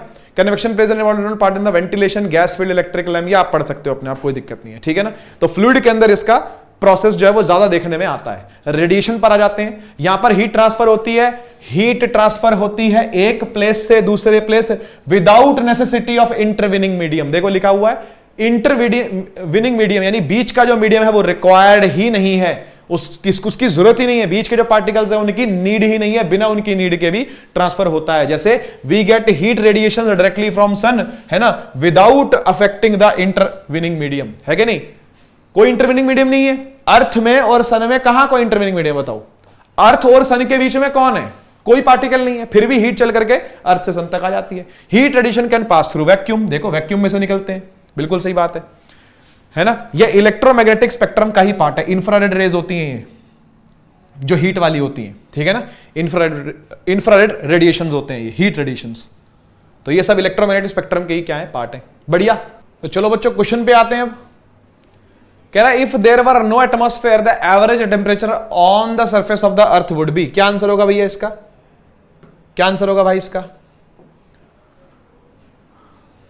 देखो यार, अगर एटमॉस्फेयर ना हो तो हीट रेडिएशन जो कैप्चर हुए हैं, जो एनकैप्चर किए हैं किसने? एटमॉस्फेयर ने, वो सारे उड़ जाएंगे। मतलब सन से हीट तो आएगी लेकिन चली जाएगी, सीधा रेडिएशन आएगा और चला जाएगा, है ना। उसको कोई रोकने वाला ही नहीं है। एटमॉस्फेयर जो होता है ना, वो हेल्प करता है धरती पर टेम्परेचर को मेंटेन करने में, ठीक है। लेकिन अगर एटमॉस्फेयर ही ना हो तो धरती होगी बहुत ज्यादा ठंडी रातों में और बहुत ज्यादा गर्म दिन में, ठीक है ना। दिन में बहुत ज्यादा गर्म, है ना। तो क्या लिखा है? If there were no atmosphere the average temperature of the surface of earth would be lower, ठीक है ना। लो रहेगा ओवरऑल टेम्परेचर, ठीक है ना। ओवरऑल टेम्परेचर जो है वो लो रहेगा, ठीक है। Temperature of the body measures, temperature of the body जब क्या मेजर करता है? आप हॉटनेस ऑफ बॉडी पर टिकना मार देना भाई, डिग्री ऑफ हॉटनेस और कोल्डनेस मेजर करता है वो, ठीक है ना। डिग्री ऑफ हॉटनेस या डिग्री ऑफ कोल्डनेस एक ही बात है। जहां हॉटनेस नहीं होगी वहां कोल्डनेस होगी, जहां कोल्डनेस नहीं होगी वहां हॉटनेस होगी। तो एक बार में एक ही बात कर सकते हैं, degree of hotness of the body he temperature की डेफिनेशन है, ठीक है ना। Temperature of the body measures degree of hotness of the body. Real expansion of liquid is always, देखो क्वेश्चन आया हुआ है ना। मैंने आपको बताया था भैया, जो गामा रियल होगा, है ना, वो gamma apparent plus gamma vessel, जो भी वेसल है ना, वो हमेशा होगा। तो रियल आपको दिख रहा है कि हमेशा ग्रेटर होगा एपरेंट से, तो ए ऑप्शन बिल्कुल सही है। Real expansion of a liquid is always greater than apparent expansion. The temperature for which the reading on Celsius and Fahrenheit scales are identical. इसका आंसर यार याद कर लो, -40 डिग्री सेल्सियस होता है। बाकी आप करने तो बैठोगे नहीं, इतना टाइम नहीं होता कि करने बैठे हम, है ना, कि डिग्री सेल्सियस जो है ना, और डिग्री फ़ारेनहाइट जो है वो कब दोनों 40 होंगे, है ना। तो आप एक काम करो, आप इसको याद रखो, ठीक है। फिर भी मैं आपको करके दिखा रहा हूं, है ना। यकीन ना हो तो आपको करके दिखा रहा हूं कि डिग्री सेल्सियस डिग्री फ़ारेनहाइट को आपने क्या कर देना है? इक्वल कर देना है, ठीक है। C is equal to F लिख दो और आप फॉर्मूले पुट कर दो। क्या फॉर्मूला था यार? फॉर्मूला था C डिवाइड बाय 100 है ना is equal to F divide by F minus 32 है ना अपॉन में 180। यही था ना, यही लीस्ट काउंट था ना, बस। तो फिर 0 से 0 काटा, 2 9 जा 2 5 जा, और c की जगह आप f रख दो, है ना। तो यहां हो जाएगा f divide by 5 is equal to f minus 32 है ना, और अपॉन में 9। ठीक है, तो 9 को इधर ले जाते हैं, 5 को इधर लेके जाते हैं, तो ये हो जाएगा 9f is equal to 5f है ना, माइनस 5 2 जा 10, 5 3 15 और 1 16, 160। ठीक है, और ये 160 यहां आ गया, 5f minus 9f is equal to minus का 160, 5f में से 9f गए तो माइनस का 4f बचा, तो यहां प्लस का 160 सॉरी है ना, और 160, तो ये f निकल के क्या आ गया, f निकल के आ गया 160 divide by minus 4, 4 Chowk 16 minus 40। तो f कितना आ रहा है, माइनस 40 डिग्री फ़ारेनहाइट आ रहा है ना, और वो ही बराबर किसकी भी होगा, डिग्री सेल्सियस के ही बराबर होगा। तो दोनों बराबर है, दोनों बराबर होंगे। ठीक है ना, माइनस 40 डिग्री पर दोनों बराबर होंगे। ठीक है, material use for making cooking utensils, जो बर्तन होते हैं वो कैसे बनाए जाने चाहिए। तो भाई बर्तन ऐसा हो जो तुरंत हीट को पहुंचा दे, है ना, यानी जो कंडक्टिविटी हो वो ज्यादा होनी चाहिए, मटेरियल की कंडक्टिविटी ज्यादा होनी चाहिए, और दूसरी बात उसकी स्पेसिफिक हीट लो होनी चाहिए। तो ए ऑप्शन है इसका। स्पेसिफिक हीट लो होने का मतलब क्या है, स्पेसिफिक हीट लो होने का मतलब है कि कम डिग्री में ही, कम हीट में ही ज्यादा अच्छा गर्म कर दे खाने को। यही तो चाहते हैं हम, यही तो चाहते हैं बर्तन से। और क्या चाहते हैं भाई, बर्तन चाहते हैं खाना गर्म हो जाए, खाना बन जाए, तो जल्दी खाना बन जाए चाहते हैं ना हम, है ना। तो कम ही हीट में, कम ही हीट के खर्चे में, है ना, वो क्या कर दे, खाने को पका दे, यही तो चाहते हैं हम। तो जिसका सी कम रहेगा, है ना, स्पेसिफिक हीट जिसकी कम रहेगी, तो इसका क्या मतलब है, इसका मतलब कम ही हीट में वो क्या हो जा रहा है, गर्म हो जा रहा है। कम ही हीट में क्या हो जा रहा है, गर्म हो जा रहा है, जिसकी लो स्पेसिफिक हीट रहेगी। तो और हायर थर्मल कंडक्टिविटी आपको समझ में आ रही है ना, कि जल्दी से क्या कर दे, वो खाने को गर्म कर दे, खाने तक गर्मी को पहुंचा दे, है ना। तो इस तरह का बर्तन होना चाहिए। Instrument which indicate the condition of humidity are hygrometers, इसका आंसर है बेटा हाइग्रोमीटर, है ना। नहीं पता होगा आपको, कोई बात नहीं, है ना, लेकिन आया हुआ बेटा एनडीए के अंदर ये। तो ये ऐसा इंस्ट्रूमेंट है जो क्या बताता है कि जो ह्यूमिडिटी है, एयर के अंदर जो ह्यूमिडिटी है वो कितनी होल्ड हो रखी है, डिवाइड बाय कितनी होल्ड होनी चाहिए, कितनी मैक्सिमम होल्ड हो सकती है। तो हाइग्रोमीटर उस प्रिंसिपल पर वर्क करता है। किस प्रिंसिपल वर्क करता है, कितना वाटर होल्ड कर रखा है, डिवाइड में कितना वाटर होल्ड करने की कैपेसिटी है। ठीक है ना। तो ये 100% पता कब होती है, ये 100% तब होती है जब फॉग होता है, जब कंप्लीट फॉग होता है। फॉग का मतलब हाइग्रोमीटर ने 100% ह्यूमिडिटी नापी है। ह्यूमिडिटी का हाईएस्ट वर्जन जो है दैट इज फॉग। फॉग क्या होती है, फॉग का मतलब आपने देखा है ना, धुंध, जब बिल्कुल नहीं दिखता, है ना, जब बिल्कुल आमने सामने का बिल्कुल नहीं दिखता। तो लिखा आता है इतनी विजिबिलिटी है, इतनी विजिबिलिटी नहीं है, 2 मीटर तक की विजिबिलिटी है, 5 मीटर तक की विजिबिलिटी है, 10 मीटर से दूर कुछ नहीं दिख रहा है, ऐसा आपने देखा होगा, अखबारों में आता लिखा हुआ, है ना। तो उसका मतलब होता है कि हाइग्रोमीटर ने क्या नापा है, हाइग्रोमीटर ने नापा है 100% ह्यूमिडिटी, 100%, क्योंकि एयर जितना होल्ड कर सकती थी उसकी मैक्सिमम कैपेसिटी जो है दैट इज फॉग। अदरवाइज तो एयर ने हमेशा वाटर मॉलिक्यूल होल्ड कर रखे होते हैं, है ना, हमेशा कुछ ना कुछ नमी होती है। ड्राई एरियाज की बात अलग है ना। मार्शी लैंड्स के अंदर बहुत ज्यादा, मार्शी लैंड समझते होगे आप क्या होता है ना, मार्शी लैंड में बहुत ज्यादा ह्यूमिडिटी रहती है, बहुत ज्यादा नमी रहती है हवा में, है ना। जैसे पहाड़ों वाली साइड पर अगर हम चले जाएं, है ना, या फिर नदियों की तरफ हम चले जाएं, बहुत ज्यादा नदियां जहां पर हैं, जिन स्टेट्स के अंदर बहुत ज्यादा नदियां, जैसे वेस्ट बंगाल हो गया, है ना, वहां पर मार्शी लैंड्स बहुत ज्यादा मिलेंगे आपको, मार्शी एरियाज बहुत ज्यादा है वहां पर, नमी वाले इलाके बहुत ज्यादा है वहां पर, है ना। तो नमी वाले इलाकों में हाइग्रोमीटर जो है वो ज्यादा नापेगा, सीधी सी बात है। ठीक बात है कि नहीं। तो फॉग जो है वो 100% ह्यूमिडिटी, फॉग का मतलब हो गया कि 100% ह्यूमिडिटी है एयर के अंदर। ठीक है ना, बढ़ते हैं आगे। The temperature of the stars can be estimated by Wien's displacement law. ठीक है, वेन्स डिस्प्लेसमेंट लॉ, वाइन्स दोनों बोल देते हैं इसको, कोई नहीं, अलग अलग टीचर अलग तरीके से बोलते हैं इसको, है ना। हमारे सर वाइन्स बोलते थे, हमने पढ़ा तो वेन्स पढ़ा, फिर खुद से पढ़ा जब, है ना। तो वेन्स डिस्प्लेसमेंट लॉ ये क्या बोलता है, ये बोलता है कि लैम्डा और टेम्परेचर का जो मल्टीप्लीकेशन है is always constant, is always constant. ठीक है ना। तो लैम्डा जो होगा, यानी जो वेवलेंथ होगी, है ना, वो 1 टेम्परेचर हो गई, 1 टेम्परेचर हो गई। ठीक है ना। तो स्टार्स का जो टेम्परेचर होता है, अब समझना, स्टार लाइट जो आ रही है ना, स्टार की जो लाइट आ रही है, ठीक है, उसका लैम्डा देखा जाता है, कौन सा लैम्डा जो है वो ज्यादा आ रहा है।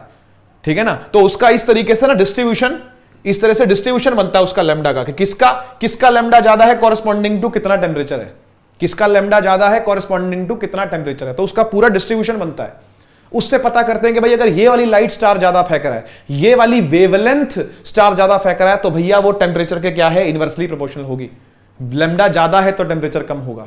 लैम्डा ज्यादा यानी अगर मान लो रेड कलर की लाइट फेंक रहा है स्टार, तो उसका लैम्डा ज्यादा है, रेड कलर का वेवलेंथ, रेड कलर की वेवलेंथ ज्यादा होती है, तो इसका मतलब स्टार जो है वो ठंडा है, स्टार जो है कम टेम्परेचर वाला है ना। तो इस वेन्स डिस्प्लेसमेंट लॉ से निकाला जाता है कि लैम्डा देख करके उसका कौन सी वेवलेंथ उसकी आ रही है, वो देख करके पता करते हैं कि भाई इस तारे का टेम्परेचर कितना हो सकता है, अनुमान लगाया जाता है उससे। ठीक है, आई होप आपको बात समझ में आई। Absolute zero may be regarded as the temperature at which molecular motion in a gas would cease, है ना। यही आंसर सबसे सही लग रहा है, बाकी सारे तो ऐसे ही, water freezes, gases become liquid, ये सब फालतू की बातें। मॉलिक्यूलर मोशन जो है वो यानी काइनेटिक एनर्जी जो है वो क्या हो जाए, कंप्लीट जीरो हो जाए। ऐसा कब होता है, ऐसा कब होता है जब टेम्परेचर हो जाए 0 केल्विन, है ना, जब टेम्परेचर हो जाए 0 केल्विन। ठीक है, water is used in hot water bottles in preference to any other liquid because, in preference to any other liquids because. देखो भाई इसको समझ के चलना, इसको समझ के चलना। ये कह रहा है कि वाटर जो यूज होता है हॉट वाटर बॉटल के अंदर, तो भैया उसमें और कोई लिक्विड क्यों नहीं रखते, वाटर ही क्यों रखते हैं। तो इसका आंसर यह कि भैया वाटर की स्पेसिफिक हीट सबसे ज्यादा है।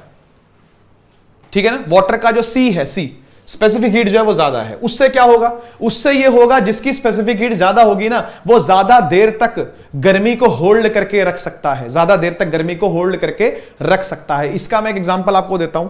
आप लोगों ने कभी ना कभी शादी में जाकर के चाय या कॉफी, कॉफी ज्यादातर लोग पीते हैं ना, कॉफी पी होगी, है ना, कॉफी पी होगी आपने। तो जैसे ही कॉफी को पीते हैं और आदत नहीं होती पीने की, एकदम से पी लेते तो जीभ जल जाती है। कॉफी जो है वो ज्यादा जीभ जलाती है एज कंपेयर टू चाय। जो बच्चे आप में से चाय या कॉफी कभी कभी भी पीते हो कोई बात नहीं, लेकिन आप लोगों ने जरूर ये देखा होगा तो कि जो कॉफी पिएगा उसकी जीभ जो है ज्यादा जलेगी एज कंपेयर टू चाय। ऐसा क्यों है, ऐसा क्यों है? असल में जो कॉफी बीन है ना, वो चाय के मुकाबले ज्यादा सी होल्ड करके रखता है। सी ज्यादा होने का मतलब क्या है कि इसको ज्यादा हीट चाहिए, ये ज्यादा हीट अपने पास क्या कर सकता है, रख सकता है। हीट कैपेसिटी का मतलब क्या है, ज्यादा हीट अपने पास रख पाना। ठीक है ना, तो ये ज्यादा हीट अपने पास रख पाता है। तो वाटर भी ऐसा ही है। वाटर बॉटल के अंदर, वाटर बॉटल जो होती है हॉट वाटर बॉटल, उसमें वाटर डालने के लिए बोला इसलिए जाता है क्योंकि वाटर की जो है स्पेसिफिक हीट क्या होगी, सबसे ज्यादा होगी। जैसे मैंने आपको कॉफी का एग्जांपल दिया, सेम वैसे के वैसे। आगे बढ़ते हैं, अगला क्वेश्चन देखते हैं। असर्शन रीजन आया भैया, कह रहे प्रेशर कुकर है, एक प्रेशर कुकर है, तो फूड जो करता है कुक अबव द बॉइलिंग, बिल्कुल सही बात है भैया, बॉइलिंग पॉइंट से अबव पर कुक करता है प्रेशर कुकर के, इसलिए जल्दी खाना पक जाता है। प्रेशर कुकर के अंदर खाना जल्दी कैसे पक जाता है, इसीलिए पक जाता है क्योंकि बॉइलिंग पॉइंट से भी ज्यादा अच्छे टेम्परेचर पर प्रेशर कुकर बॉइल करता है। क्यों करता है? क्योंकि प्रेशर के बढ़ने से टेम्परेचर बढ़ता है बॉइलिंग पॉइंट वाला। देखो लिखो, boiling point of water increases as the pressure. ये केमिस्ट्री की बातें हैं, सॉल्यूशंस के अंदर आई होप आपने चीजें पढ़ी होंगी, है ना। तो नहीं पढ़ी तो पढ़ लोगे आप, जब भी सॉल्यूशन मैम पढ़ाएंगे आपको, है ना, पढ़ लेना आप उसके अंदर। तो फैक्ट बात है बिल्कुल ये कि बॉइलिंग पॉइंट बढ़ता है अगर प्रेशर बढ़ता है तो, ठीक है ना। तो both A and R are individually true and R is the correct explanation of A. A option बिल्कुल सही है इसका। ठीक है बच्चों, बढ़ते हैं आगे। करो जी जरा आंसर, आता आपको इसका आंसर? चलो मैं करता हूं। ये सिंपल ये पूछ रहा है, ये ठीक है, सारी बातें सही है। At what temperature is the density of water maximum? तो 4 डिग्री सेल्सियस पर डेंसिटी जो है पानी की ज्यादा रहती है। सिंपल, मैंने बोला था आपको सीधे क्वेश्चन आते हैं, सीधे क्वेश्चन आते हैं। ठीक है, we are asked to wear white clothes in summer. हमें समर में, गर्मियों के अंदर सफेद कपड़े पहनने के लिए क्यों कहा जाता है? आपने देखा होगा जो दुबई या जो अरब देश है उनके अंदर जो शेख वगैरह लोग होते हैं ना, वो किस तरह से व्हाइट चोगे पहनते हैं। क्या कारण है व्हाइट चोगे पहनने का? आज से नहीं पहन रहे वो, बहुत सालों से, हजारों सालों से लगभग, वो जब से वो जी रहे तब से वो व्हाइट कपड़े पहन करके चलते हैं, ऊंट लेकर के चलते हैं, व्हाइट कपड़े पहन करके चलते हैं साथ में। कारण क्या है उसके पीछे का, रीजन क्या है उसके पीछे का? उसके पीछे का रीजन ये है कि जो व्हाइट कलर है ना, वो गुड रिफ्लेक्टर है लाइट का, लाइट का गुड रिफ्लेक्टर है। लाइट आएगी, उसके ऊपर पड़ेगी और रिफ्लेक्ट होकर के चली जाएगी।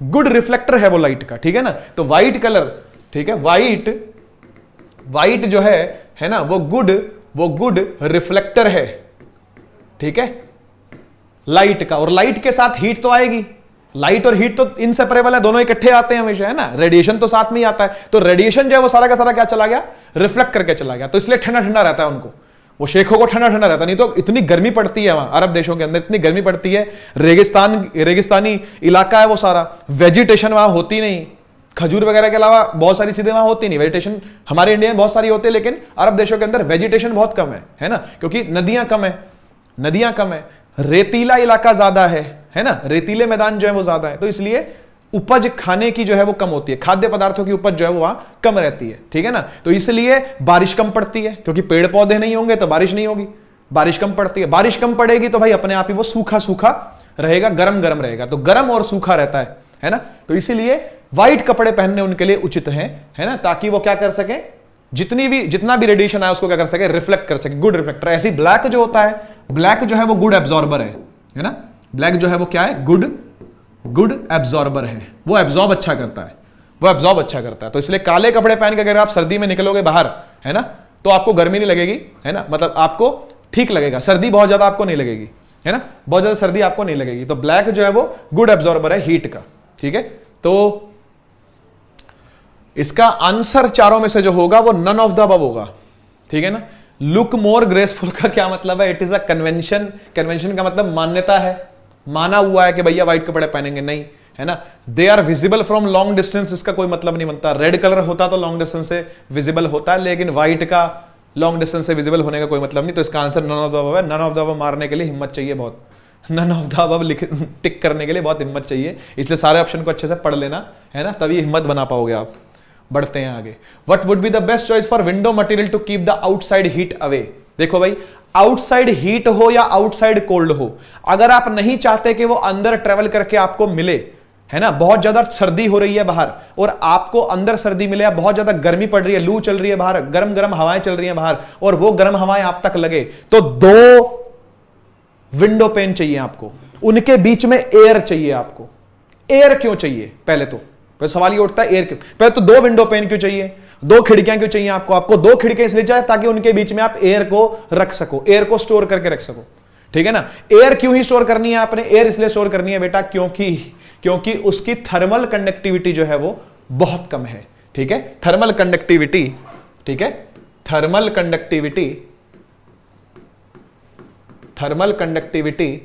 इज लेस, ठीक है, thermal conductivity is less. Thermal conductivity कम होने से एयर जो है वो हीट को ट्रांसफर नहीं कर पाती, एयर को हीट को एक जगह से दूसरी जगह पर ट्रांसफर नहीं कर पाती, ठीक है ना। आप लोगों ने जिन्होंने प्लेन में सफर किया होगा, एरोप्लेन में सफर किया होगा, उन्होंने खिड़कियां देखी होंगी एरोप्लेन की। आप एरोप्लेन की खिड़की को प्रैक्टिकली जब साथ बैठ करके देखोगे तब आप ये बात जान पाओगे कि उसमें असल में 2 खिड़कियां होती हैं, और 2 खिड़कियों के अंदर बहुत मोटी लेयर होती है हवा की, बहुत मोटी लेयर एयर की होती है, क्योंकि बाहर का टेम्परेचर बहुत ज्यादा फॉल कर जाता है।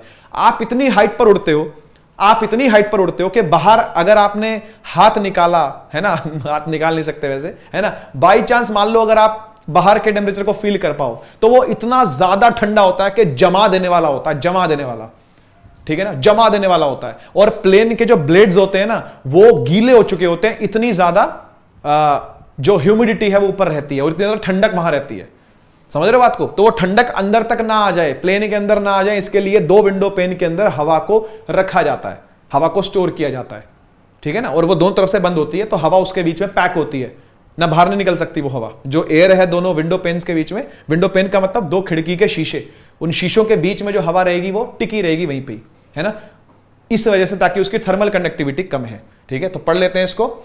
What would be the best choice for window material to keep the outside heat away? बाहर की गर्मी या बाहर की सर्दी को बाहर ही रखना है अगर आपने, तो डबल पेन ग्लास लो, है ना, और एयर उसके बीच में रखो, एयर इन बिटवीन, है ना, एयर इन बिटवीन। बढ़ते हैं आगे।